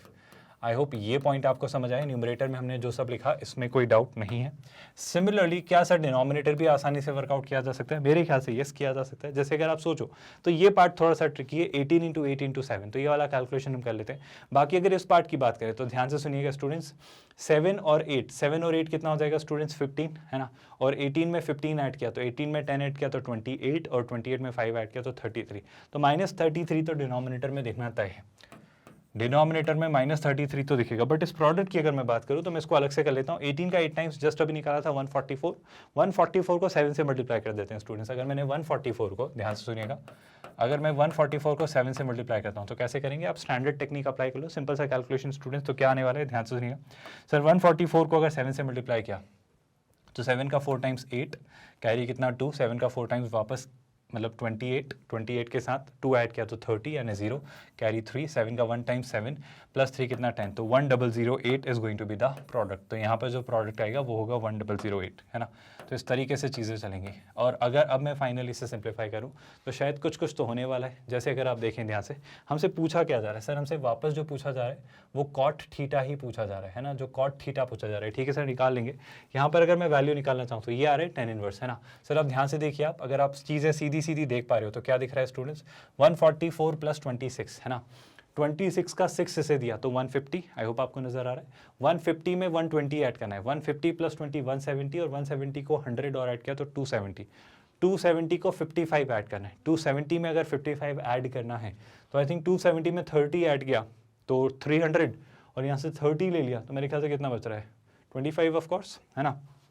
तो 300 प्लस 25 इज 325, तो न्यूमरेटर में we are having 325। I hope ये बात आपको समझ आई। सिमिलरली अगर सर आप डिनोमिनेटर की बात करें तो मेरे ख्याल से 1008 में से, मतलब पहले 33 का 8 इसको दे देते हैं और वो सब्ट्रैक्ट कर लेते हैं। तो जैसे ही 8 सब्ट्रैक्ट किया तो ये बच रहा है 1000, लेकिन 33 में से अगर 8 ले लिया तो कितना बच रहा है स्टूडेंट्स? तो 33 में से 8 ले रहे तो मेरे ख्याल से बच जा रहा है 25 ऑफ कोर्स, है ना। और 1000 में से 25 सब्ट्रैक्ट किया तो ये हो जा रहा है 975। क्या आपको ये बात समझ आई? आई थिंक अब आपके सामने आंसर बिल्कुल नज़दीक है, आपको क्लियरली आंसर नजर आ रहा है। मुझे कुछ कहने की जरूरत नहीं, जल्दी से इसे देखो। और क्या आप मुझे कॉट थीटा की वैल्यू बता सकते हो students? Quickly give it a try. क्या आपको सीधे सीधे दिख रहा है स्टूडेंट्स? 300 का 900 और 25 का 775, यानी क्लियरली ये ट्रिपल हो जाने वाला है। और अगर ये हो जाने वाला है ट्रिपल, ये 1 और ये 3 टाइम्स, है ना। तो क्या मैं इसको tan इनवर्स 1/3 लिख सकता हूँ? बेशक आप इसे लिख सकते हो sir, tan inverse 1/3। And if it is tan inverse 1/3, क्या मैं इसे और अच्छी लैंग्वेज में अगर मैं कॉट में लिखना चाहूँ तो I hope I need not tell you, हम इसे cot इनवर्स 3 लिख सकते हैं, क्योंकि 1/3 का reciprocal will be 3। So this is how things are going to be. cot inverse 3 हमारे पास है, और cot इनवर्स 3 अगर हमारे पास है, मतलब theta is equal to cot inverse 3। I hope आपको बात समझ आ रही है। थीटा जो आया वो आया cot इनवर्स, ये जो पूरी वैल्यू इसे हमने इवैल्यूएट किया तो 3। तो do I need to tell you कि यहाँ से अगर मैं आपको cot थीटा निकाल के देता हूँ, सो सर cot थीटा की वैल्यू आती है 3, और अगर cot थीटा की वैल्यू आती है 3 तो आप कौन सा ऑप्शन मार्क करेंगे? आप क्लियरली ऑप्शन बी मार्क करेंगे। क्या आपको नजर आया स्टूडेंट? सीधा सीधा सोल्यूशन, एक फॉर्मूला बेस्ड क्वेश्चन। बट मैं कह रहा हूँ कि आप इसे थोड़ा ऑप्टिमाइज कर सकते हो, कि अगर मैंने इसको डायरेक्टली कॉट वाला फॉर्मूला सोचा तो मुझे 2 स्टेज पर 2 बार वो फॉर्मूला अप्लाई करना पड़ता है। इसके बजाय मैं कह रहा हूँ कि सर एक ही बार सीधा सीधा फॉर्मूला अप्लाई करते हैं tan इनवर्स वाला, और सीधे सीधे आंसर निकालते हैं, जो कि मेरे ख्याल से आसान था और ज़्यादा ट्रिकी नहीं था इस वाले फॉर्मूले के थ्रू सोचना बजाय इस वाले के। आई hope you got my point. With that एक और अच्छा सा question, standard question, formula based question, सीधा अप्रोच बेस्ड क्वेश्चन, जो आपको चीज़ें सिखाई गई हैं। तो एक क्विक रिवीजन हम कर रहे हैं जितने भी कंसेप्ट्स अभी तक हमने सीखे हैं, एंड मेरा पूरा यकीन है ये सारे क्वेश्चंस आपसे सॉल्व हो रहे होंगे ऑफ कोर्स, है ना। तो एक बार इस क्वेश्चन को ध्यान से देखिए, ट्राई जरूर करिए, और अप्रोच लिखिए कि कैसे कैसे सोचते चले जा रहे हो, और जल्दी से इस क्वेश्चन का आंसर बताइए कॉमेंट्स में लिखकर। आई होप आपने स्क्रीन पॉज करके ट्राई किया। मेरा सीधा सा सजेशन स्टूडेंट्स कि सर एक काम करते हैं, यहीं से शुरू करते हैं, एक काम करते हैं, सेकंड वर्स 2 को कुछ ले लेते हैं। बिल्कुल सर, सेकंड वर्स 2 को अगर मैंने माना थीटा, लेट्स से हमने माना सेकंड वर्स 2 को क्या स्टूडेंट्स थीटा, तो क्या मैं यहाँ से कह सकता हूँ कि सर सेक थीटा कितना हो जाएगा? सर सेक थीटा हो जाएगा 2। जैसे ही सेक थीटा 2 होता है, आई होप आपको ये बात पता है कि हम राइट एंगल में चीज़ें सोचते हैं, और आप अगर राइट एंगल में चीज़ें सोचते हो तो याद है स्टूडेंट्स हम क्या बोलते हैं? सर हम कहते हैं यहाँ पर अगर मैंने एंगल लिया थीटा, तो सेक थीटा कितना होता है? सर सेक होता है कॉस का रेसिप्रोकल, कॉस होता है बेस अपॉन हाइपोटेन्यूज, है ना। तो सेक क्या होगा सर? Hypotenuse upon base. तो अगर ये 2 है तो क्या मैं इसे थोड़ी देर के लिए 2/1 मान सकता हूँ? तो ये लिखा हुआ है हाइपोटेन्यूज अपॉन बेस, तो सर हाइपोटेन्यूज अगर 2 है तो बेस 1 है। अगर 2 और 1 पता चला तो क्या आप परपेंडिकुलर पता कर सकते हो? क्लियरली पता कर सकते हैं सर। अगर ये है 2 और ये है 1 तो hypotenuse square minus base square, perpendicular का स्क्वायर के इक्वल होगा, यानी 2 का स्क्वायर 4, 4 माइनस 1 का स्क्वायर 1, 4 माइनस 1 3, और 3 का under root will be under root 3, तो इसका जो परपेंडिकुलर आ रहा है वो आ रहा है अंडर रूट 3। यानी कि अगर सेक इनवर्स 2 है, अगर सेक इनवर्स 2 है तो यहाँ से मैं थोड़ा सा और outside inside out approach use करता हूं, तो 2 को हम keeping aside for a while, मैं डील करना चाह रहा हूं sine of sec inverse of 2, sec inverse of 2 theta है, तो अगर मैं बात करूं आपसे स्टूडेंट्स, तो मैं निकालना चाह रहा हूं इन शॉर्ट साइन थीटा। क्या आपको पॉइंट नजर आ रहा है? मैं इस वाले पार्ट की बात कर रहा हूं, तो साइन थीटा अगर हम निकालना चाहते हैं तो आई होप बहुत डिफिकल्ट पार्ट नहीं है। सर साइन थीटा क्या होता है? सर साइन थीटा होता है परपेंडिकुलर अपॉन हाइपोटेन्यूज। क्या आपको ये बात समझ आई? और अगर इसकी बात करें तो ये हो जाता है अंडर रूट 3/2, तो सर साइन थीटा हो जाने वाला है अंडर रूट 3/2। सर अगर साइन थीटा है अंडर रूट 3/2 तो आपका क्वेश्चन खत्म होने को है। क्यों खत्म होने को है? क्योंकि सर आप निकालना चाह रहे हो tan इनवर्स ऑफ, आप निकालना चाह रहे हो tan inverse of 2 times sine theta. Sine theta कितना है स्टूडेंट्स? अभी जस्ट निकाला, that is under root 3/2। I hope ये प्रॉब्लम आपको अच्छे से समझ आ रही है, इसका सोल्यूशन, और ये क्वेश्चन आपको बॉदर नहीं कर रहा है। सर 2 से 2 कैंसिल होता है, so finally you are left with tan inverse of under root 3। Now my question is, क्या आप बता सकते हो सर 10 के जो हमारा इन्वर्स का प्रिंसिपल रेंज होता है वहाँ पर कौन से एंगल के लिए 10 जो होता है वो अंडर रूट 3 होता है? आई थिंक बहुत सीधा सीधा सा है।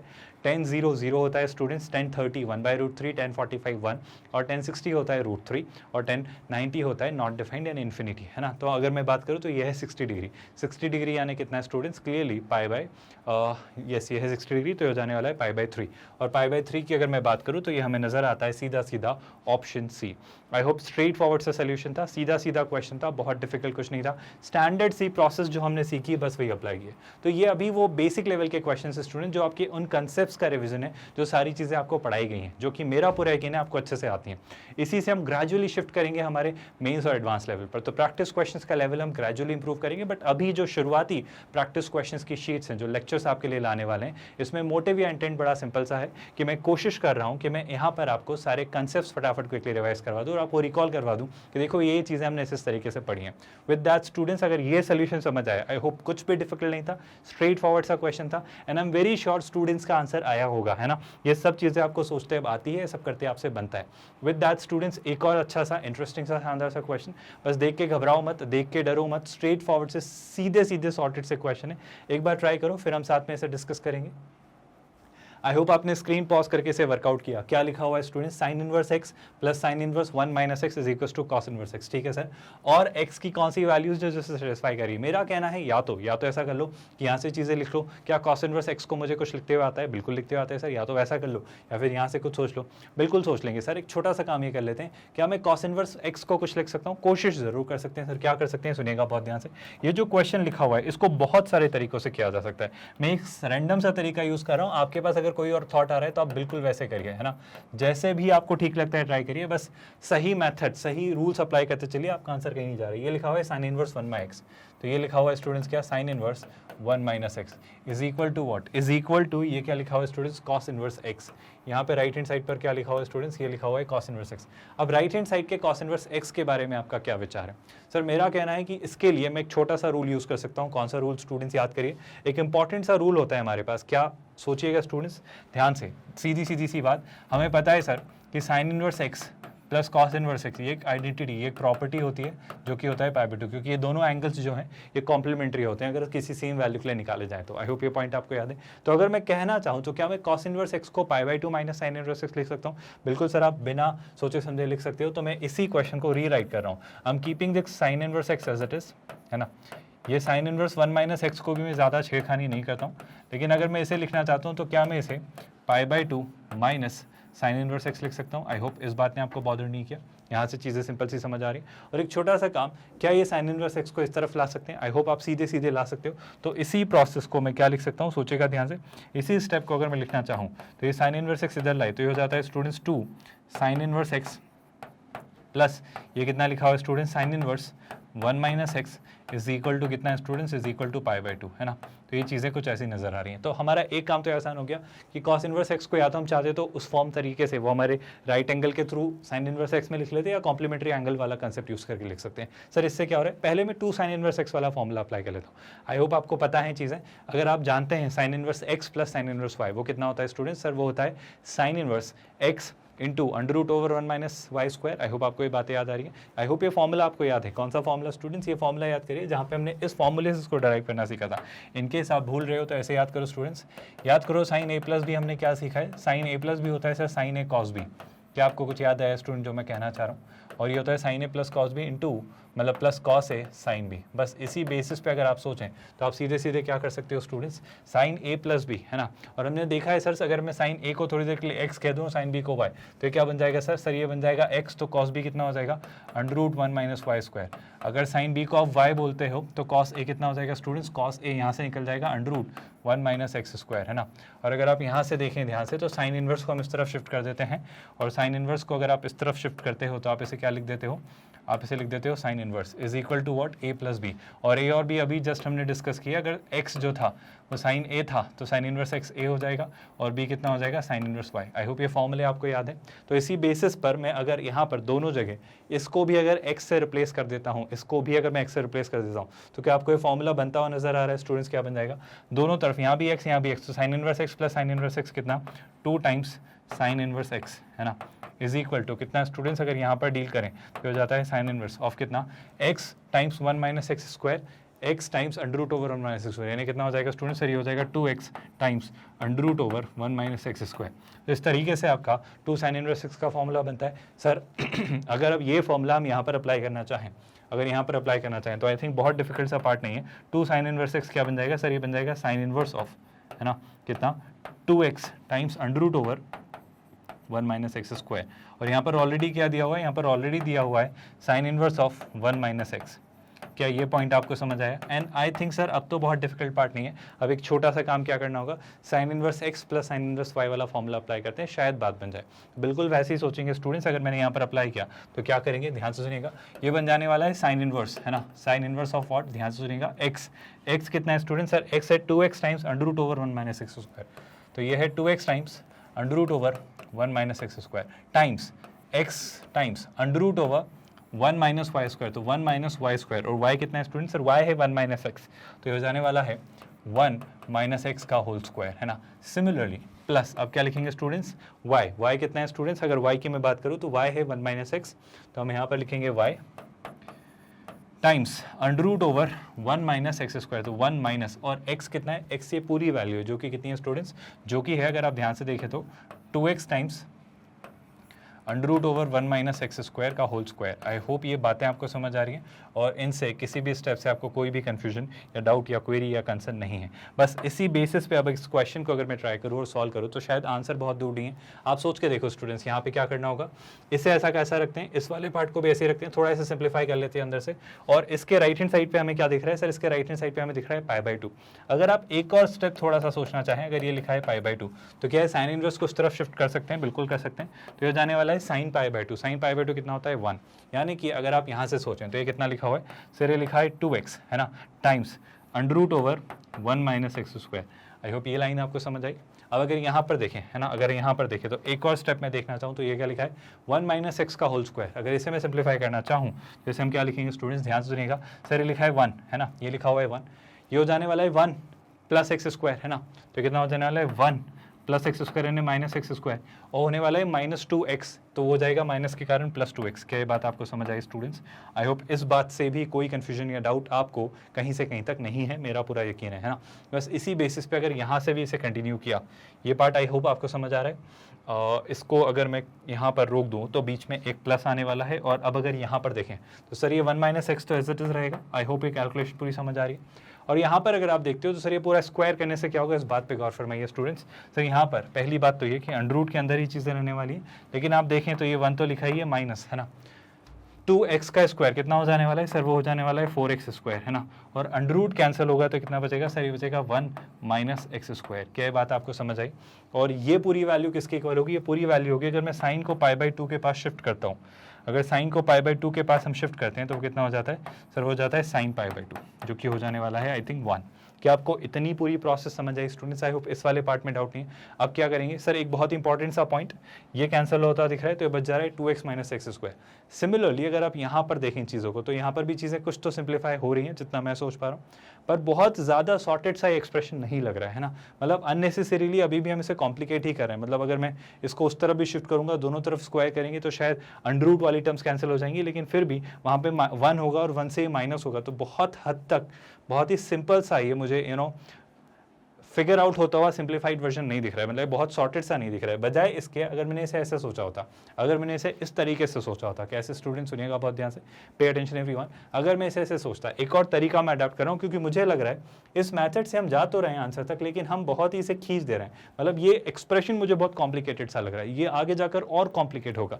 इसके बजाय अगर मैं इसे ऐसे सोचूं, अच्छा एक और तरीका आपको ये समझ आ रहा है कि सर इतना क्यों कर रहे हो आप, इतनी मेहनत क्यों कर रहे हो, अगर आपको ऑप्शंस दिए गए हैं, so why don't you try the options here and get the answers, मतलब आप x की वैल्यूज ही ट्राई कर लो ना। बेशक ये अप्रोच आपके पास हमेशा रहेगी, पर IIT JEE की जो कमिटी है वो इतनी बेवकूफ़ नहीं है कि आपको ऐसे क्वेश्चन दें। ये तो मैं आपको बेसिक अंडरस्टैंडिंग डेवलप करवाना चाह रहा हूँ सारे कंसेप्ट्स की, कि चीज़ें ऐसी होंगी, तो बेशक आप ऑप्शंस के थ्रू ये ट्राई कर सकते हो, कुछ गलत नहीं है। लेकिन अगर ऑप्शंस ना हो, अगर ये numerical integer numerical answer type question हो, तो कैसे सोचेंगे, एक और तरीका बताता हूँ, प्लीज़ ध्यान से सुनिएगा स्टूडेंट्स। सर ये लिखा है साइन इनवर्स x, ये लिखा है साइन इनवर्स y, यहाँ पर फॉर्मूला लगाते हैं, तो अगर यहाँ लगाए तो ये क्या होगा स्टूडेंट्स, साइन इनवर्स ऑफ, है ना, x times under root over कितना स्टूडेंट्स, 1 माइनस x का स्क्वायर, है ना, तो ये हो जाने वाला है 1 माइनस x का स्क्वायर, कुछ ऐसा, है ना, प्लस कितना स्टूडेंट्स y कितना है students 1 minus x times under root over कितना, under root over 1 minus x square. I hope ये पॉइंट आपको समझ आया, यहाँ तक कोई डाउट नहीं है। और इसी के इक्वल में क्या लिखा हुआ है स्टूडेंट्स, इसी के इक्वल में लिखा है cos inverse x। Cos inverse x, क्या इसको मैं साइन इनवर्स की फॉर्म में लिख सकता हूँ, बेशक आप लिख सकते हो। सर अगर आप सीधे सीधे सोचो तो साइन इनवर्स में कैसा बनेगा, क्या आपको ये सिखाने या बोलने या बताने की जरूरत है स्टूडेंट्स की, अगर आप ऐसा सोचते हो, सर अगर आप थोड़ी देर के लिए कॉस इनवर्स x को लेट से कहते हो अल्फा, तो ये है अल्फा, है ना, तो कॉस अल्फा कितना हो जाता है स्टूडेंट, सर वो हो जाता है x। सर कॉस होता है बेस अपॉन हाइपोटेन्यूज, तो अगर यहाँ निकालें तो ये हो जाने वाला है कितना, 1 माइनस एक्स स्क्वायर। क्या आपको ये बात समझ आई, यानी अगर आप साइन अल्फा जानना चाह रहे हो, अगर आप जानना चाह रहे हो साइन अल्फा, तो साइन अल्फा कितना होगा स्टूडेंट्स, तो साइन अल्फा कुछ नहीं होगा, वो होगा परपेंडिकुलर अपॉन हाइपोटेन्यूज, तो ये हो जाने वाला है under root over 1 minus x square. क्या ये पॉइंट आपको समझ आया, और अगर ये समझ आया तो यहाँ पर जब आप लिखना चाह रहे हो अल्फा, जो कि था कॉस इनवर्स एक्स, वही अल्फा साइन इनवर्स की टर्म्स में कितना हो जाएगा, सर वो हो जाएगा sine inverse of under root over 1 minus x square. क्या ये पॉइंट आपको डाइजेस्ट हुआ, आई होप यहाँ तक चीज़ें समझ आ रही हैं, और ये बहुत ही कॉम्प्लिकेटेड सा ऑपरेशन आपको नहीं लग रहा है ना, ये चीज़ें कुछ ऐसी सी मुझे दिख रही हैं। सर अब क्या करेंगे, मेरे ख्याल से साइन इनवर्स और साइन इनवर्स दोनों, क्लियरली साइन इनवर्स हमारा 1 to 1 फंक्शन है, मतलब ये वैल्यू इस वैल्यू से कंपेयर की जा सकती है, और जैसे ही आप ऐसा करेंगे तो देखो बड़े ध्यान से स्टूडेंट्स क्या हो जाने वाला है, यहाँ पे वापस क्या दिख रहा है x, है ना, यहाँ पे क्या दिख रहा है स्टूडेंट्स, लेफ्ट हैंड साइड पर ये दिख रहा है x times under root over. अब ध्यान से सुनिए स्टूडेंट्स, मैं सीधे सीधे लिख रहा हूँ, ये क्या बनेगा 1 plus x square minus 2x, तो 1 से -1 कैंसिल, एक्स स्क्वायर के आगे माइनस लग जाएगा और 2x जो है माइनस में वो प्लस हो जाएगा, तो ये हो जाने वाला है 2x माइनस एक्स स्क्वायर। क्या ये पॉइंट आपको समझ आया, यानी यहाँ पर मुझे अंडर रूट के अंदर क्या दिखेगा 2x माइनस एक्स स्क्वायर, तो ये होगा 2x माइनस एक्स स्क्वायर। क्या ये पॉइंट आपको समझ आया स्टूडेंट्स, आई होप ये बहुत डिफिकल्ट सा पार्ट नहीं था। अगर यहाँ देखें तो ये लिखा हुआ है 1 माइनस एक्स और ये लिखा है under root 1 minus x square, ठीक है सर। यहाँ पे क्या लिखा हुआ है सर, ये लिखा हुआ है 1 minus x times under root over 1 minus x square, और राइट हैंड साइड पर क्या दिख रहा है, आई होप ये वाला पार्ट आपको समझ आया। राइट हैंड साइड पर आपको 1 minus x square under root के अंदर दिख रहा है, इसमें हमें कोई डाउट या हेजिटेशन नहीं है। आई होप ये पूरा पार्ट आपको समझ आ रहा है और यहाँ तक कोई डाउट नहीं है। अब अगर मैं एक छोटा सा काम करना चाहूँ तो यहाँ पर सोल्यूशन ज़्यादा आसान है, इसलिए आसान है स्टूडेंट्स क्योंकि अगर आप सोच के देखो तो एक काम करते हैं, इस वाले पार्ट को उस तरफ शिफ्ट करते हैं। जैसे इस वाले पार्ट को उस तरफ शिफ्ट किया तो ये तो लिखा हुआ है x times under root over, देखो इसको मैं लिख सकता हूँ, आई थिंक ये सही लिखा है हमने, बिल्कुल सही लिखा है। अगर आप चाहो तो x कॉमन भी ले सकते हो, कोई खासा फर्क नहीं पड़ना है, बट अगर x कॉमन लिया तो ये क्या बच जाएगा 2 माइनस एक्स, कोई ज़्यादा चेंजेस नहीं है, बट ऐसे ही बस लिख लिया है ना। प्लस ये जब मैंने एक्सप्रेशन उस तरफ शिफ्ट किया है, जब एक्सप्रेशन हमने उस तरफ शिफ्ट किया तो क्या हो जा रहा है, ये हो जा रहा है कितना, ये एक्सप्रेशन उस तरफ जा रहा है और ये पार्ट कॉमन है, तो अगर मैं इसे लिखना चाहूँ तो क्या लिख सकता हूँ, सुनिएगा बहुत ध्यान से, मैं इसे लिख सकता हूँ, बहुत ध्यान से सुना स्टूडेंट्स, देखो इसका बचेगा 1, क्या आप मेरी बात समझ पा रहे हो, या फिर इसको ऐसे सोच लो, अगर आपको ये ऐसे नहीं दिख रहा है तो मैं एक और तरीका बताता हूँ, सोच के देखो, ये पार्ट जब 1 से मल्टीप्लाई होगा तो ये और ये आइडेंटिकल हो जाएंगे, क्या आपको ये बात समझ आई, और ये पार्ट जब माइनस एक्स से मल्टीप्लाई होकर उधर शिफ्ट किया तो क्या बचेगा वो सुनिएगा, तो उस तरफ बचेगा सिर्फ x times under root over 1 minus x square. क्या आपको मेरा पॉइंट समझ आया, बड़ी सिंपल सी बात मैंने कही, इसको जब 1 से मल्टीप्लाई किया तो ये पार्ट और ये पार्ट आइडेंटिकल हो जाएंगे और बचेगा क्या, -x times under root over 1 जिसे राइट हैंड साइड शिफ्ट करके ऐसा लिख सकते हैं। अब क्या करेंगे, in order to get rid of this under root sign, मैं दोनों तरफ स्क्वायर करूंगा और मैं अवॉइड करूंगा x को x से कैंसिल करना, वरना उससे आप कुछ possible values of x figure out करना भूल जाओगे। तो सजेशन इज दोनों तरफ स्क्वायर करते हैं। डू यू रियलाइज कि सर ये मेथड थोड़ी ज़्यादा आसान है, थोड़ी ज़्यादा एफिशिएंट है, क्योंकि वहाँ सोचो हमने कितना कॉम्प्लिकेट कर दिया था उसको। बेशक ये एक तरीका सही था, आप इसमें भी निकाल लाते, पर कितना घूम रहा था आंसर, कितना घूम रहा था सोल्यूशन। तो मैं कह रहा हूँ कॉम्प्लीमेंट्री एंगल की नॉलेज की बजाय यहाँ पर अगर ट्रायंगल वाली अंडरस्टैंडिंग यूज करें तो शायद ज़्यादा आसान है। अगर स्क्वायर किया दोनों तरफ तो ये हो जा रहा है सर एक्स स्क्वायर, और यहाँ पे अंडर रूट से स्क्वायर कैंसिल, तो ये बच जाता है एक्स टाइम्स 2 - x। क्या ये पॉइंट आपको समझ आया? आई होप यहाँ तक कोई डाउट नहीं है। सिमिलरली अगर यहाँ भी स्क्वायर किया तो ये x हो जाने वाला है स्क्वायर, और यहाँ पे क्या बच जाएगा सर, ये बचेगा 1 - x स्क्वायर। आई होप यहाँ तक कोई भी डाउट, क्वेरी या कंसर्न नहीं, बस अवॉइड करिए इस एक्स स्क्वायर को एक्स स्क्वायर से कैंसिल करना। माइनस हो रहा होगा, कुछ सब्ट्रैक्ट होकर हट रहा होगा तो एक अलग बात है, बट मल्टीप्लिकेशन में इसे ऐसे कॉमन पार्ट को हटाना अवॉइड करिए, आप ऐसे मत करिए, है ना, गलती कर देंगे आप। अगर चीज़ें सिंप्लीफाई करने की कोशिश की तो क्या हो रहा है students, x square into x into 2, तो ये हो जाने वाला है 2x क्यूब। क्या बात आपको समझ आई? आई होप बहुत डिफिकल्ट पार्ट नहीं था, है ना। Similarly x square into x, तो ये हो जाने वाला है -x⁴। आई होप ये भी आपको समझ आया। सिमिलरली यहाँ पे देखा तो ये हो जाने वाला है एक्स स्क्वायर, आई होप आपको नजर आ रहा है, और ये हो जाने वाला है -x⁴। और अब अगर आप चाहें तो ये x⁴ अब आप कैंसिल कर लीजिए, अब कोई बुराई नहीं है। क्या आपको ये पॉइंट समझ आए? अब बेशक आप कर सकते हो, इसमें कोई चिंता वाली बात नहीं। तो ये जो एक्सप्रेशन दिख रहा है वो दिख रहा है 2x³ = x²। तो ये जो एक्सप्रेशन हमें दिख रहा है स्टूडेंट्स वो क्या दिख रहा है, ध्यान से सुनिएगा, फिर दिख रहा है 2x³ माइनस कितना x² = 0, है ना। अब अगर मैं चाहूँ तो शायद सर x² कॉमन ले सकते हैं, और अगर हमने x² कॉमन लिया तो ये क्या बन जा रहा है स्टूडेंट, सर ये बन जा रहा है 2x - 1 = 0। क्या ये पॉइंट आपको समझ आया? आई थिंक कोई हेजिटेशन या डाउट नहीं है। और इस बेसिस पे अगर हम आंसर निकालना चाहें तो सर x की एक वैल्यू तो आने वाली है 0, क्योंकि x² को 0 के इक्वल रखेंगे तो 0, और 2x - 1 को 0 के इक्वल रखा तो x की वैल्यू आती है 1/2। तो सर x की अभी हमारी अंडरस्टैंडिंग से हमें दो वैल्यू मिलती हैं, 0 एंड 1/2। बस एक छोटा सा ये काम और कर लो, इन 0 और 1/2 को क्रॉस चेक कर लो कि क्या वैल्यू सेटिस्फाई करें। पहले 0 ट्राई कर लेते हैं स्टूडेंट्स। जैसे ही 0 ट्राई किया तो देखते हैं स्टूडेंट्स क्या बन रहा है, sin 0 0, साइन इनवर्स 1, है ना। साइन इनवर्स 1 कितना होता है स्टूडेंट्स, π/2, और ये cos 0, cos inverse 0, cos inverse 0 पे कितना होता है π/2, π/2 इक्वल, तो 0 तो एक एक्सेप्टेबल वैल्यू है, बिल्कुल सही सर। 1/2 ट्राई करते हैं, ये हो रहा है साइन इनवर्स 1/2, ये हो जा रहा है साइन इनवर्स 1 - 1/2, और ये हो जा रहा है cos इनवर्स 1/2। बहुत ध्यान से सुना, sine inverse 1/2 plus sine inverse 1/2, 1/2 कितना होता है सर, 1/2 होता है 30 डिग्री, है ना। तो कितना हो रहा है 30 डिग्री प्लस 30 डिग्री, ये कितना हो जा रहा है स्टूडेंट 60 डिग्री, है ना। और cos इनवर्स 1/2 कितना होता है 60 डिग्री। आई होप आपको समझ आ रही है। तो 60 डिग्री = 60 डिग्री, तो 1/2 भी एक एक्सेप्टेबल सोल्यूशन है। आई वुड से 0 और 1/2 दोनों एक्सेप्टेबल सोल्यूशन है। Option A, option B, option D तो गलत है। मेरा बस कहना इतना सा है कि बेशक इस क्वेश्चन को करने के बहुत सारे तरीके हो सकते हैं, बट आपको ऑप्टिमाइज करना होगा अपनी प्रोसेस को, अपने सोल्यूशन को, और आपको एक सही सोल्यूशन, एक ईजी सोल्यूशन, एक एफिशिएंट, एक इफेक्टिव सोल्यूशन की तरफ बढ़ना होगा जो आपको जल्दी आंसर ला कर दे, है ना। तो बस इन्हीं सारी बातों को ध्यान में रखते हुए इन क्वेश्चंस को हम वर्कआउट करेंगे। आई होप बहुत डिफिकल्ट पार्ट नहीं था ये, ऑल दो ट्रिकी था, तो इसके बजाय हमने वो मेथड यूज़ की जो ज़्यादा एफिशिएंट, ज़्यादा कारगर थी। इसी बेसिस पे इस क्वेश्चन को ट्राई करिए स्टूडेंट्स। एक अच्छा क्वेश्चन पूछ रहा है, the principal value of cos inverse of this. बहुत अच्छा, बहुत सिंपल और बहुत इंटरेस्टिंग क्वेश्चन है, अगर आप सीधे सीधे सोच पाएँ तो। एक बार जल्दी से ट्राई करिए स्टूडेंट्स, कुछ तो आपको दिख रहा होगा, 11th स्टैंडर्ड को रिकॉल करिए और फिर हम साथ में डिस्कस करेंगे। आई होप आपको एक क्वेश्चन सीधा सीधा सा दिख रहा है। अगर आप ध्यान से देखें तो बहुत सिंपल सा फॉर्मूला अप्लाई हो रहा है। देखो ये लिखा है 1/√2, आप इसको अभी थोड़ी देर के लिए भूल जाओ, है ना। ये लिखा है 1/√2 cos ऑफ 9π/10 माइनस साइन 9π/10, तो cos और साइन में एक एंगल सेम दिखाई दे रहा है, और बच क्या जा रहा है 1/√2। क्या आपको कुछ क्लिक किया? 11th स्टैंडर्ड का एक फॉर्मूला याद करो स्टूडेंट्स। अगर मैं इस फॉर्मूले को अप्लाई करूं, अगर मैं इसे सीधे सीधे सोचूं, cos इनवर्स से हम बाद में बात करेंगे, है ना। cos इनवर्स जो भी है हम उससे फिगर आउट करेंगे, लेकिन अगर मैं अंदर वाले पार्ट की बात करता हूं तो अंदर वाला पार्ट क्या दिखता है स्टूडेंट, सोचिएगा।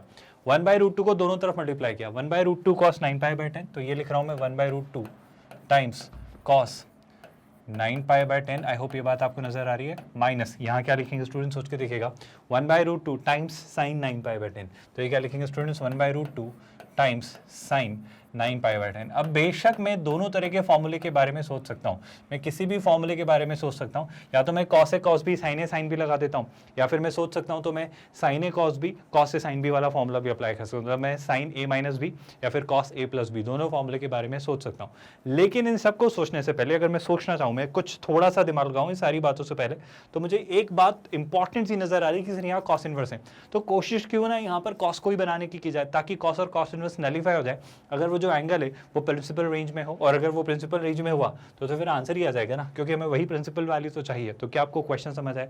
बेशक सर चीज़ें आसान सी हैं, सॉर्टेड सी हैं, अगर हम चीज़ें दिमाग से सोच पाएँ तो मेरा कहना है कि 1/√2 क्या होता है सर? बड़ी मज़ेदार सी बात है, 1/√2 cos 45 भी होता है और sin 45 भी होता है। तो क्या लेना है, बस यही हमारा एक मैटर ऑफ कंसर्न है। तो सर अगर यहाँ से देखें तो ये लिखा है cos इनवर्स, अब ध्यान से सुनिएगा, 1/√2 को अगर मैंने लिया cos 45 तो मैंने इसे लिखा cos π/4 इंटू cos 9π/10। क्या आपको रीज़न समझ आ रहा है इसे हम क्यों कर रहे हैं? माइनस यहाँ पे मैं क्या लिख लूँगा इसे? मैं इसे लिख लूँगा sin π/4 इंटू sin 9π/10। क्या आपको ये फॉर्मूला दिख रहा है स्टूडेंट्स? हम कहाँ लेकर जा रहे हैं इस फॉर्मूले को? ये हमारा सीधा सीधा सा फॉर्मूला है students, cos of a plus B, जिसे सर आप लिखते हो क्या?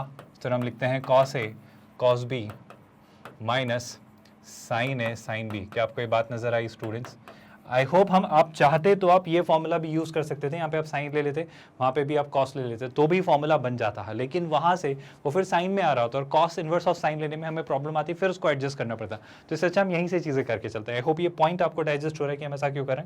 अब अगर मैं देखूँ सीधे सीधे तो देखो ये क्या दिख रहा है? Cos A cos B minus sign A sine B, और इसे हम क्या लिखते हैं स्टूडेंट्स? हम इसे लिखते हैं cos a प्लस बी। यानी कि अगर मैं बाहर वाले पार्ट की बात करूँ तो ये लिखा है cos इनवर्स, लेकिन अगर अंदर वाले पार्ट की बात करें तो लिखा है cos ऑफ कितना है स्टूडेंट्स? a प्लस बी, यानी π/4 प्लस कितना है स्टूडेंट्स? 9π/10। क्या ये पॉइंट आपको डाइजेस्ट हुआ है स्टूडेंट्स? आई होप यहाँ तक आपको चीज़ें समझ आ रही हैं। अब कुछ नहीं करना है, π/4 में 9π/10 ऐड कर देना है, तो शायद चीज़ें प्रिंसिपल रेंज में दिखें, और नहीं दिखेंगी तो लेकर आएंगे, है ना। तो ये लिखा हुआ है स्टूडेंट्स बाहर क्या? cos इनवर्स ऑफ, है ना, cos ऑफ। बहुत ध्यान से सुनिएगा स्टूडेंट्स, अगर चीज़ें ऐड की, है ना, तो यहाँ पर 10 दिख रहे हैं, यहाँ पे 4, I think 20 should be the LCM, और अगर 20 एलसीएम बन जाता है तो अंदर क्या दिखता है स्टूडेंट्स? अंदर दिखता है 20, है ना, डिनोमिनेटर में दिखता है 20। आई होप ये बात आपको नजर आ रही है। 4 का 25 टाइम्स तो ये हो जाने वाला है 5π, तो ये कितना हो जाने वाला है स्टूडेंट्स? सर ये हो जाने वाला है 5π प्लस, अगर आप यहाँ पर ध्यान से देखें तो 10 का 22 टाइम्स और 9 × 2 कितना होता है? 18, तो ये हो जाने वाला है सर 18π। क्या यहाँ तक आपको बात समझ आई स्टूडेंट्स? आई होप ये बात को लेकर कोई कन्फ्यूजन या डाउट या क्वेरी नहीं है। सर आप क्या करेंगे? मेरे ख्याल से अब तो चीज़ें आसान है। अगर आप देखें इसे तो ये लिखा हुआ है cos इनवर्स ऑफ कितना स्टूडेंट्स? cos ऑफ, बहुत ध्यान से सुनिएगा स्टूडेंट्स, cos ऑफ कितना लिखा है? सर ये लिखा है 18 + 5। सर अनफॉर्चुनेटली 18 + 5 कितना हो जाता है? 23। आप ध्यान से देखिएगा स्टूडेंट्स, 18 + 5 हो जाता है 23। तो अनफॉर्चुनेटली कहने का मतलब है कि जरा आप डील जब कर रहे हो 23π/20 से, तो ये 23π/20 पाई के बियॉन्ड चला गया। पाई के बियॉन्ड क्यों चला गया? क्योंकि अगर ये 20π/20 होता तो ये पाई होता।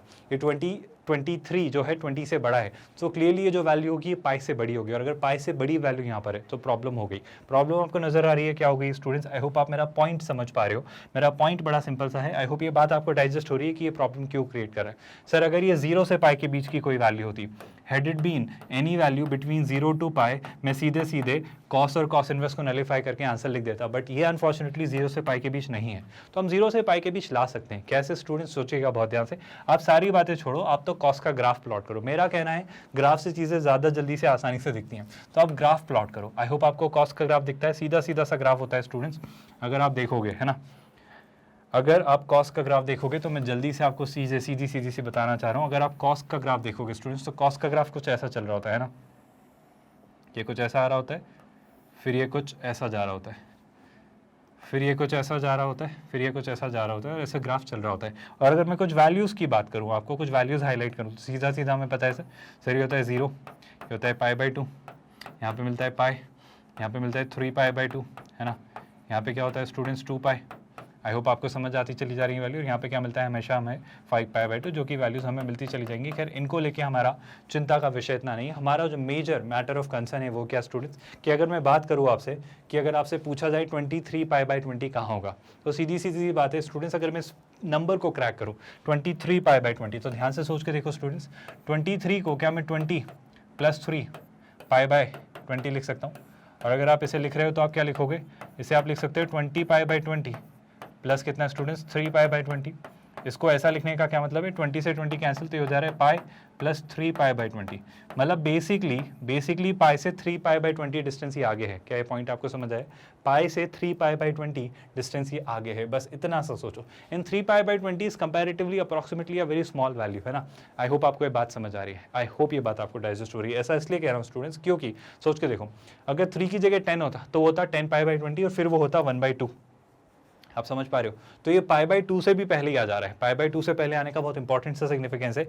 इसका मतलब ये है पाई प्लस पाई बाई 2 से छोटी वैल्यू है। पाई प्लस पाई बाई 2 से अगर ये छोटी वैल्यू है, मतलब सुनना ध्यान से स्टूडेंट, ये है पाई, पाई में पाई बाई 2 ऐड करते तो यहाँ कहीं कुछ आता। मतलब मैं मान के ये चल रहा हूँ स्टूडेंट्स, एक अप्रॉक्सीमेटेड गेस आपको दे रहा हूँ कि जो आपका जो वैल्यू है, जो आपका वैल्यू उसे मान लेते हैं यहाँ पर कहीं होगा, वो यहाँ पर कहीं होगा। और ये वैल्यू क्या है स्टूडेंट्स? अगर मैं इस वैल्यू की बात करूँ तो सर ये अप्रॉक्सीमेटली कितना है? सर ये है 23 पाई बाई 20। क्या आप मेरा पॉइंट समझ पा रहे हो स्टूडेंट्स? बड़ी सिंपल सी बात है। और अगर मैं इसको और एक और अलग पर्सपेक्टिव से समझाना चाहूँ तो मैं बस आपसे ये कहना चाह रहा हूँ कि ये जो वैल्यू है, ये जो वैल्यू है, ये जो डिस्टेंस है स्टूडेंट्स, इस डिस्टेंस की अगर मैं आपसे बात करूँ तो ये जो डिस्टेंस है ये क्या है? ये पाई। ये जो पॉइंट है, इस पॉइंट को हम क्या लिख सकते हैं? आप इसे लिख सकते हो पाई प्लस 3 पाई बाई 20। मतलब इन शॉर्ट मैं आपसे बताना चाह रहा हूँ कि यहाँ तक की जो डिस्टेंस है स्टूडेंट्स, ये क्या है? यहाँ तक की ये जो डिस्टेंस है ये है कितनी है? मतलब ये ओवरऑल डिस्टेंस कितनी है स्टूडेंट्स? इस पॉइंट का कोऑर्डिनेट है पाई प्लस 3 पाई बाई 20। ये डिस्टेंस अगर ऑलरेडी पाई है तो जो बची जा रही है डिस्टेंस, ये जो इतनी सी है, ये कितनी है स्टूडेंट्स? सर इस डिस्टेंस के बारे में अगर मैं कहूँ तो ये डिस्टेंस है 3 पाई बाई 20। सर ये क्यों निकाल रहे हो आप? इसके बारे में इतना इंटरेस्टेड क्यों? इसके बारे में हम इतना इंटरेस्टेड इसलिए हैं सर क्योंकि प्लीज़ इस बात को समझिए स्टूडेंट्स, अगर आप थोड़ा सा इसको ध्यान से देखें तो अगर आप इस पॉइंट पे इसकी वैल्यू ढूंढना चाहें तो इसकी करस्पॉन्डिंग वैल्यू मुझे यहाँ कहीं मिलेगी जो कि सिमेट्रिकली यहाँ कहीं होगी। क्या आप पॉइंट समझ पाए? क्वेश्चन खत्म हो गया अगर आप ध्यान से देखो तो। सर अगर पाई से अगर 3 पाई बाई 20 डिस्टेंस आगे चले तो ये पॉइंट मिला, तो मैं कह रहा हूँ कि सर ये वैल्यू ढूंढने के लिए पाई से 3 पाई बाई 20 डिस्टेंस पीछे होगी तो भी ये वैल्यू मिल जाएगी। और उस वजह से फॉर्चुनेटली हम किस में आ जाएंगे? उस वजह से हम फॉर्चुनेटली प्रिंसिपल रेंज में फॉल करने लग जाएंगे। क्या आप रीजन समझ पाए ऐसा करने का? तो अगर मुझे ये पॉइंट ढूंढना है तो ये पॉइंट कुछ नहीं होगा सर, ये पॉइंट क्या होगा? वही सिमेट्रिकल डिस्टेंस है, मतलब जितनी ये डिस्टेंस है उतनी ही ये डिस्टेंस है। तो ये डिस्टेंस पाई से पाई बाई 3 आगे है, 3 पाई बाई 20 डिस्टेंस आगे है, तो ये डिस्टेंस पाई से 3 पाई बाई 20 डिस्टेंस पीछे होगी। मतलब इस पॉइंट का कोऑर्डिनेट होगा पाई माइनस 3 पाई बाई 20। क्या आप मेरा ऑब्जर्वेशन, मेरा पॉइंट समझ पा रहे हो? आई होप ये बातें बहुत जल्दी विजुअलाइज की जा सकती हैं। अभी आपको समझाना है इसलिए बहुत डिटेल में मैं चीज़ें बना रहा हूँ, वरना बहुत आसानी से आप चीज़ें सोच सकते हो। और अगर इस पॉइंट के कोऑर्डिनेट है 3 पाई बाई 20 तो ये कंसिडरेबल पॉइंट है, ये हमारे प्रिंसिपल रेंज में फॉल करता है क्योंकि सर ये जो पॉइंट है ये जीरो से पाई के बीच में आ रहा है, ये 0 से पाई के बीच में आ रहा है। क्या आप मेरा पॉइंट समझ पा रहे हो? और 0 से पाई ही तो प्रिंसिपल रेंज होती है सर कॉस इनवर्स एक्स की। तो अगर मैं बात करूँ तो ये पॉइंट हमारा आंसर होगा। और इस पॉइंट की बात करें तो पाई माइनस 3 पाई बाई 20। और अगर आप निकालना चाह रहे हो पाई माइनस 3 पाई बाई 20 तो आई होप ये बड़ी सिंपल सी वैल्यू है 20 पाई माइनस 3 पाई, दैट्स 17 पाई। तो मैं इसे क्या लिखूंगा स्टूडेंट्स? मैं इसे लिखूंगा 17 पाई बाई 20। आई होप आपको सीधा सीधा आंसर नज़र आ रहा है, इसमें कोई डिफिकल्टी नहीं है, इसमें कोई प्रॉब्लम नहीं है। और 17 पाई बाई 20 अगर मैं लिखना चाहूँ तो क्लियरली इसको हम क्या लिखेंगे स्टूडेंट? इसको हम लिखेंगे क्या? ये था पाई प्लस 3 पाई बाई 20 जिसे मैं लिख सकता हूँ पाई माइनस 3 पाई बाई 20। दोनों एक ही बात है, दोनों पर एक ही वैल्यू है। और इस तरीके से हम इसका आंसर लिखेंगे स्टूडेंट्स। क्या हम इसका आंसर लिखेंगे? कॉस इनवर्स, जिसे आप लिख रहे थे कॉस ऑफ कितना स्टूडेंट्स? पाई प्लस, मैं लिख देता हूँ इसे तो आपको याद रहे 3 पाई बाई 20, जिसे कि सर अगर आप चाहें तो ये वैल्यू बेशक इसके इक्वल होगी कॉस इनवर्स ऑफ कितना students? Pi minus 3 pi by 20, क्योंकि ये सिमेट्रिकल ग्राफ होता है, बिल्कुल इवन फंक्शन जैसा, इवन फंक्शन ही है। और अगर इसे आप ध्यान से निकाल लें तो यह जाता है क्या स्टूडेंट्स? कॉस ऑफ कितना? 20 minus 3 that's 17, so this is 17 pi by 20। और अगर आप इसे वर्कआउट करना चाहें तो आप क्लियरली जानते हैं 17 पाई बाई 20, फॉर्चुनेटली ये जो वैल्यू है sir, this value belongs to between 0 and pi, and if this value lies between 0 and pi, this is an acceptable value क्योंकि कॉस इनवर्स के प्रिंसिपल रेंज में फॉल करती है। तो कॉस इनवर्स और कॉस एक दूसरे को नलिफाई करेंगे और जो आपका आंसर टेक्निकली होगा वो होगा 17 पाई बाई 20। तो आप कौन सा ऑप्शन मार्क करेंगे स्टूडेंट्स? आप मार्क करेंगे 17 pi by 20, which I believe should be one of the options, क्योंकि यहाँ पे दोनों ऑप्शंस आइडेंटिकल लिख दिए गए हैं, इसमें एक जगह 1 होना चाहिए। मतलब अगर मैं कहूँ तो मैं ऑप्शन सी को लिख सकता हूँ 17 pi by, I am really sorry, option C तो 7 पाई बाई 10 है, it should be option B, क्योंकि यहाँ पे एक 1 मिसिंग है जो कि होना चाहिए था 17 पाई बाई 20 फॉर्चुनेटली, जो कि है आपका क्लियरली ऑप्शन बी, है ना। तो इसमें एक छोटे से करेक्शन के साथ आप इस क्वेश्चन को आंसर मार्क कर सकते हैं और चीज़ें ऐसी हमें दिखाई देंगी। आई होप इस वाले पार्ट में कोई डाउट, क्वेरी या कन्फ्यूजन नहीं है और आपको चीज़ें सीधी सी आसान सी नज़र आ रही है और इसमें कहीं भी किसी भी स्टेप में कोई भी confusion I am very sure नहीं है। क्लियर सा क्वेश्चन था स्टूडेंट्स। हमें इस एक्सप्रेशन की प्रिंसिपल रेंज पूछी जा रही थी। प्रिंसिपल वैल्यू निकालने के लिए हम यहाँ पर गए ग्राफ के पास, हमने पूछा कि आप तो थोड़ा बाहर हो जा रहे हो, तो आपकी ये जो वैल्यू है ये और मुझे प्रिंसिपल रेंज में कहाँ मिलती है? तो सिमेट्रिकल हैं चीज़ें, जितना आप पाई से आगे जा रहे हो उतना ही पाई से पीछे चले जाओ, आपको आंसर मिल जाएगा। और उस बेसिस पे हमने देखा कि हमारा आंसर आ रहा था जो कि है 17 पाई बाई 20, जो कि होगा आपका ऑप्शन बी। आई होप आपको सीधा सीधा सोल्यूशन समझ आए, यहाँ तक कोई डाउट नहीं है, कोई कंफ्यूजन नहीं है। विद दैट अब अगर हम ट्राई करें नेक्स्ट क्वेश्चन, क्वेश्चन नंबर 6, एक बार ध्यान से देखिए, अच्छे से देखिए स्टूडेंट्स, बहुत अच्छा, बहुत इंटरेस्टिंग और बहुत मज़ेदार क्वेश्चन है। और इस क्वेश्चन को सॉल्व करने के लिए आपको ऑप्शंस की हेल्प लगेगी, क्योंकि ऑप्शंस में बहुत सारी वैल्यूज़ आपको दी गई हैं। तो ज़रा ध्यान से इसे देखिए, ट्राई करिए और फिर हम इसे साथ में डिस्कस करेंगे। एक बार quickly give it a try students, बहुत अच्छा, बहुत इंटरेस्टिंग और बहुत मज़ेदार सा क्वेश्चन है। 11th स्टैंडर्ड के फॉर्मूले अप्लाई होंगे, तो मुझे जल्दी से कमेंट में लिखकर पहले तो ये बताइए कि कौन सी अप्रोच आप यूज़ कर रहे हैं और क्या आंसर लेकर आ रहे हैं। दोनों बातें कमेंट्स में लिखिए, फिर हम इसे साथ में डिस्कस करेंगे। क्वेश्चन नंबर 6 हमें दिया जा रहा है स्टूडेंट्स। आई होप आपने स्क्रीन पॉज करके फिगर आउट करने की कोशिश की। देखते हैं स्टूडेंट्स क्या करना होगा। मेरा कहना है कि सर सीधे सीधे सोच सकते हो। क्या सोच सकते हो? अगर ये लिखा है a tan इनवर्स 1/7, तो क्या मैं a को, है ना, अगर ये लिखा है a tan इनवर्स 1/7, ऐसे हम वही लिखते हैं। a अगर लिखा है tan इनवर्स 1/7, बहुत ध्यान से सुनिएगा स्टूडेंट्स, ये बहुत इंपॉर्टेंट सी बात है, क्योंकि इन्हीं पर वैल्यूज़ पर पूरा क्वेश्चन बेस्ड है। और जो b की वैल्यू दी गई है वो है tan inverse 1/3। So sir b जो दिया जा रहा है दैट इज tan इनवर्स 1/3। अब मैं जो कहना चाह रहा हूँ वो ये कि क्या मैं यहाँ से ऐसा लिख सकता हूँ स्टूडेंट्स कि tan a जो होगा सर वो होगा 1/7, और अगर आप निकालना चाहते हो tan b तो सर वो होगा कितना, 1/3। ये सब क्यों निकाल रहे हो सर? ये सब निकालने के पीछे रीज़न बड़ा सिंपल सा है, क्योंकि हम निकालने में इंटरेस्टेड है sin 2a cos 2a, है ना, sin 4b। तो basically sin 2a sin 2b cos 2a, cos का तो हमें सारा 2a ही निकालना है, और sin का हमें 2a 2b, और cos का 2b भी निकालना पड़ रहा है, और sin 4b भी निकालना पड़ रहा है। तो एक एक करके सारी वैल्यूज निकालते हैं, बट मेजरली सारे ऑप्शंस में cos 2a की तो ज़रूरत पड़ी रही है, तो पहले cos 2a निकालते हैं, है ना। अगर मैंने cos 2a निकालना चाहा तो आई थिंक मुझे आपको फॉर्मूले याद दिलाने की ज़रूरत नहीं है। जो हमने दो फॉर्मूले बड़े इंपॉर्टेंट से पढ़े, याद कर लो स्टूडेंट्स। पहला फॉर्मूला तो हमने sin 2a का पढ़ रखा है। मैं दोनों फॉर्मूले, बहुत सारे फॉर्मूले पढ़े, पर मैं आपको वो फॉर्मूला याद दिलाना चाह रहा हूँ जो हमने tan की टर्म्स में पढ़ा है। तो एक तो हमने फॉर्मूला पढ़ा है sin 2a का tan की टर्म्स में, और एक हमने फॉर्मूला पढ़ा है cos 2a का tan की टर्म्स में। क्या आपको ये दोनों फॉर्मूले याद आ रहे हैं? I hope. सबसे कॉमन बात जो हमने नज़र में लाई थी वो ये थी सर कि sin 2a हो cos 2a, दोनों के डिनोमिनेटर सेम रहते हैं। दोनों के डिनोमिनेटर क्या रहते हैं? अगर याद करने का तरीका मैं आपको बताऊँ सर, दोनों के डिनोमिनेटर में 1 + tan² है, और इसके भी डिनोमिनेटर में 1 + tan² आता है। अब ऐसे सोच लो स्टूडेंट्स की बड़ी सिंपल सी बात है, sin 2a upon cos 2a। क्या मुझे tan 2a वाला फॉर्मूला याद है? तो जो tan 2a वाला न्यूमरेटर होगा वो यहाँ होगा, और जो tan 2a वाला डिनोमिनेटर होगा वो यहाँ होगा। क्या आपको बात समझ आ रही है? और tan 2a के न्यूमरेटर में जहाँ तक मुझे याद है सर 2 tan a होता है, और tan 2a के डिनोमिनेटर में सर होता है 1 - tan²। आई होप आपको यस 1 - tan² है, तो वो यहाँ पर लिखेंगे हम कहाँ, बिल्कुल सही। एनीवे, अगर ये इतनी अलग तरीके से आपको चीज़ें याद नहीं रह रही तो आप सीधे सीधे फॉर्मूले भी याद करिए, क्योंकि ये बातें काम आने वाली हैं, यानी अपने फिंगर टिप्स पर रखिए। और अगर ये फॉर्मूले मैंने इंट्रोड्यूस किए तो क्या इनकी हेल्प से आप मुझे दो वैल्यूज़ तो एटलीस्ट निकाल के दे सकते हो? क्या आप cos 2a और sin 2a बता सकते हो? बेशक सर, cos 2a तो सबसे मेजरली हमें निकाल के रखना ही है, क्योंकि इसकी हेल्प तो मुझे हर ऑप्शन में लग रही है। तो cos 2a की अगर हम बात करें, है ना, cos 2a मुझे सारी ऑप्शन में लग रहा है स्टूडेंट्स, और अगर cos 2a निकालना चाहा तो cos 2a निकालना है। तो tan a कितना है स्टूडेंट्स? 1/7। सर tan a है 1/7, तो cos 2a कितना होगा? 1 - 1/7 का स्क्वायर, दैट्स 1/49। आई होप आपको बात समझ आ रही है। एंड 1 + 1/7 का स्क्वायर, दैट्स 1/49 सम में। आई होप ये बात आपको समझ आई।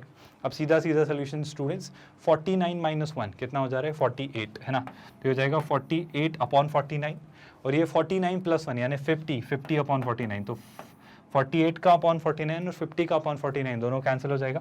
तो this will be the value of cos 2a। मेरे ख्याल से सर आप इसे थोड़ा और सिंप्लीफाई कर सकते हो। आप चाहो तो 48 का हाफ 24 और 50 का हाफ 25। तो cos 2a को आप 24 अपॉन 25 लिख सकते हो। बहुत बढ़िया। तो हमने cos 2a तो निकाल लिया स्टूडेंट्स। cos 2a कितना आ रहा है? 24 अपॉन 25, जो कि सारे ऑप्शंस में। तो जो भी ऑप्शन मुझे अब 24 अपॉन 25 दे देगा राइट हैंड साइड से, वो हमारा आंसर होगा। अब राइट हैंड साइड पे क्या दिख रहा है सर? राइट हैंड साइड पे अगर आप देखें तो बहुत सारे एक्सप्रेशन दिख रहे हैं, sin 2a, sin 2b, cos 2b और sin 4b, है ना। तो पहले निकाल लेते हैं sin 2a। एक एक करके निकालना तो सारी है, और किसी भी ऑर्डर में करो चारों वैल्यूज़ अलग हैं, कुछ कॉमन होती तो भी सोच पाते। फॉर्चुनेटली उसने इस तरफ कॉमन कर दी तो ये चारों अलग ही रखी हैं। तो sin 2a निकालते हैं स्टूडेंट्स पहले। सर अगर हमने निकालना चाहा sin 2a, है ना, अगर मैं निकालना चाहता हूँ sin 2a, तो सबसे पहले निकालते हैं स्टूडेंट्स क्या? sin 2a। अगर सर आप निकाल रहे हो sin 2a तो वो कितना आ जाने वाला है? ध्यान से सुनिएगा स्टूडेंट्स। sin 2a यानी कितना हो जाएगा स्टूडेंट्स? 2 × a कितना है? 1/7, है ना। tan a कितना है स्टूडेंट्स? अभी जस्ट इवैल्यूएट किया, tan a कितना था? 1/7। तो ये हो जाने वाला है 2 × 1/7 अपॉन 1 + 1/7 का स्क्वायर, दैट्स 1/49, जो कि मुझे शायद थोड़ा मुश्किल लग रहा है, बट फिर भी वेरीफाई करने में कोई बुराई नहीं है ना। तो कितना हो जाएगा स्टूडेंट्स? अगर आप इसे ध्यान से देखें तो ये मुझे जो नज़र आ रहा है वो ये कि इसके बारे में मैं कहूँगा कि ये है 2/7, है ना। न्यूमरेटर में कितना है स्टूडेंट्स? 2/7, और डिनोमिनेटर में कितना है? 49 + 1, दैट्स 50। सो कितना हो जाने वाला है? 50 अपॉन कितना? 50/49 है ना। और अगर आप इसे सिंप्लीफाई करेंगे सर तो क्या दिखेगा, आई थिंक अगर मैं चीज़ें सॉर्ट आउट करूँ तो ये हो जाने वाला है कितना सर, ये हो जाने वाला है 2 × 49 न्यूमरेटर में और डिनोमिनेटर में 7 × 50। आई होप ये बात आपको समझ आई। और सर ये 24/25 तो नहीं दिख रहा है ना, ये 24/25 तो नहीं दिख रहा है क्योंकि 7 का 49 7 टाइम्स और 2 का 50 25 टाइम्स, तो ये आ जाता है सर 7/25। अच्छी बात है सर, ये आ जाता है 7/25। क्या आपको ये बात नजर आई? तो sin 2a आता है 7/25 जो कि क्लियरली 24/25 के इक्वल नहीं है। तो सर ऑप्शन ए तो एटलीस्ट आंसर नहीं है।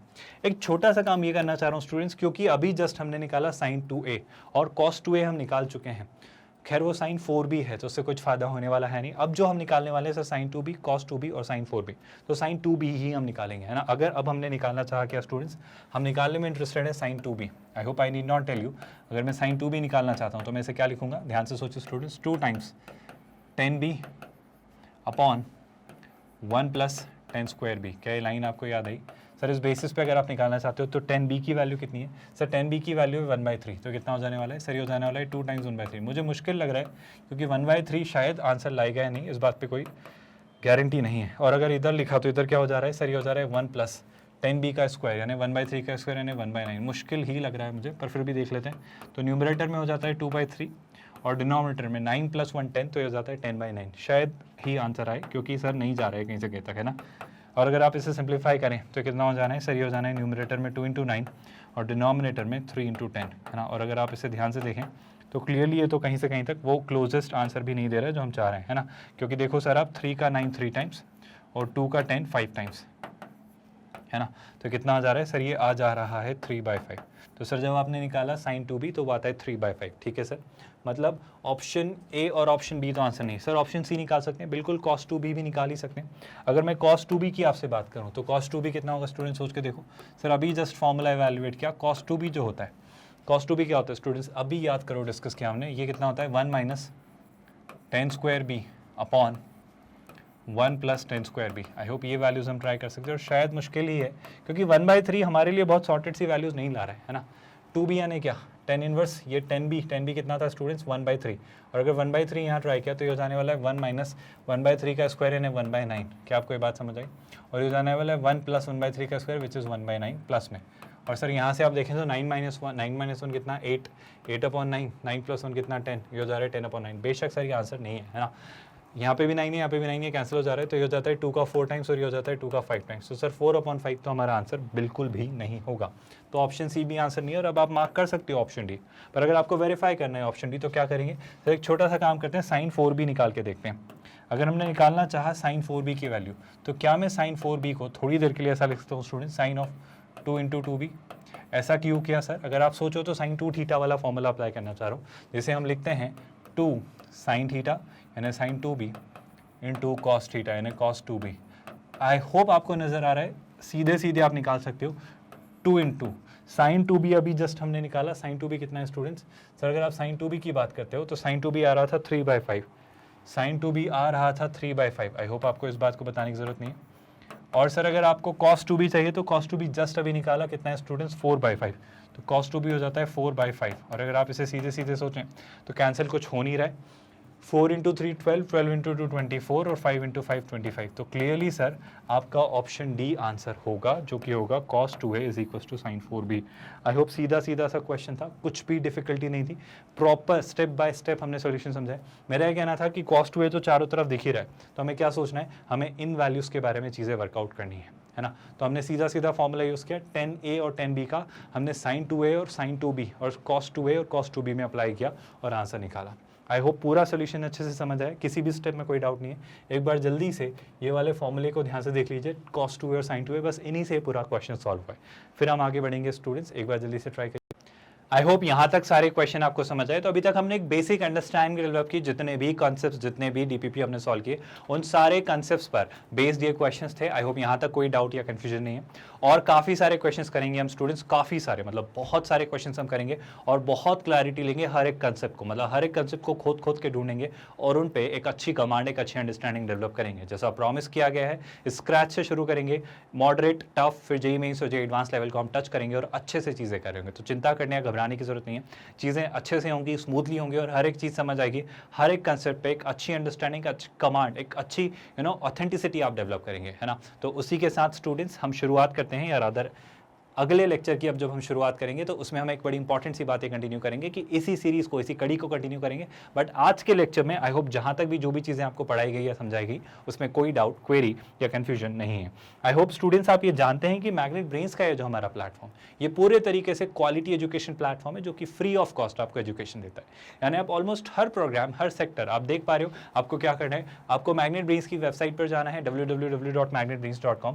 क्वालिटी एजुकेशन, ये आप खुद इन वीडियोस को देखकर फील कर रहे होंगे। और जब आप पोर्टल एक्सेस करेंगे तो आपको ऑलमोस्ट सारे कोर्सेज, मतलब किंडरगार्टन से 12th स्टैंडर्ड तक, अलग अलग बोर्ड्स, अलग अलग मीडियम, हर क्लास, हर स्टैंडर्ड। इसके अलावा कॉम्पिटिटिव एग्जाम जैसे IIT JEE, NEET, NTSE, olympiad, CUET, railway, banking, SSC, हर कुछ, सब कुछ आपको मिलेगा यहाँ पर फ्री ऑफ कॉस्ट। और ऐसा कुछ नहीं है कि कुछ हिडन चार्जेस है, हिडन कॉस्ट है या सब्सक्रिप्शन बेस्ड मॉडल है, 2 लेक्चर दिखा के ट्रायल वर्जन के बाद पेड मोड है। पूरा प्रोग्राम, पूरा कोर्स, पूरा सब कुछ आपको फ्री ऑफ कॉस्ट दिया जा रहा है हमारी तरफ से। फॉर एग्जाम्पल, आपको एक्सेस करने के लिए कुछ नहीं करना है, वेबसाइट पर जाना है, IIT JEE प्रोग्राम देखना है तो IIT JEE पर क्लिक करिए। यहाँ पर आपको सब कुछ दिखेगा, मतलब 11th स्टैंडर्ड के लेक्चर, 12th स्टैंडर्ड के लेक्चर, फाउंडेशन, आपके सब्जेक्ट वाइज सब कुछ रखा हुआ है। जैसे अगर आपको मान लो 12th स्टैंडर्ड का मैथ्स देखना है तो आप क्या करेंगे, आप वॉच नाउ पर क्लिक करेंगे। आप वॉच नाउ पे जैसे ही क्लिक करते हैं तो आपका क्या नजर आएगा स्टूडेंट्स, स्टैंडर्ड सी चीज़ें नजर आएंगी। इंडिया के टॉप टीचर्स आपको IIT JEE मॉड्यूल में ये सारी चीज़ें डिलीवर करने का प्रॉमिस या अश्योरेंस देते हैं स्टूडेंट्स। एंड ऑफ कोर्स, जैसे अगर आप इनवर्स ट्रिग्नोमेट्रिक फंक्शंस वाला चैप्टर देखना चाहते हो तो आप DPP लेक्चर जो भी आप देखना चाहो वहाँ पर वॉच नाउ पर क्लिक करिए, वो आपको सब कुछ प्रॉपर्ली ऑर्गेनाइज, सिस्टमैटिकली यहाँ रखा हुआ मिलेगा। एंड ऑफ कोर्स स्टूडेंट्स, ये हमारा एंड्रॉइड एप्लीकेशन का लिंक, ये हमारे यूट्यूब चैनल का लिंक जो कि है magnet brains IIT JEE NEET.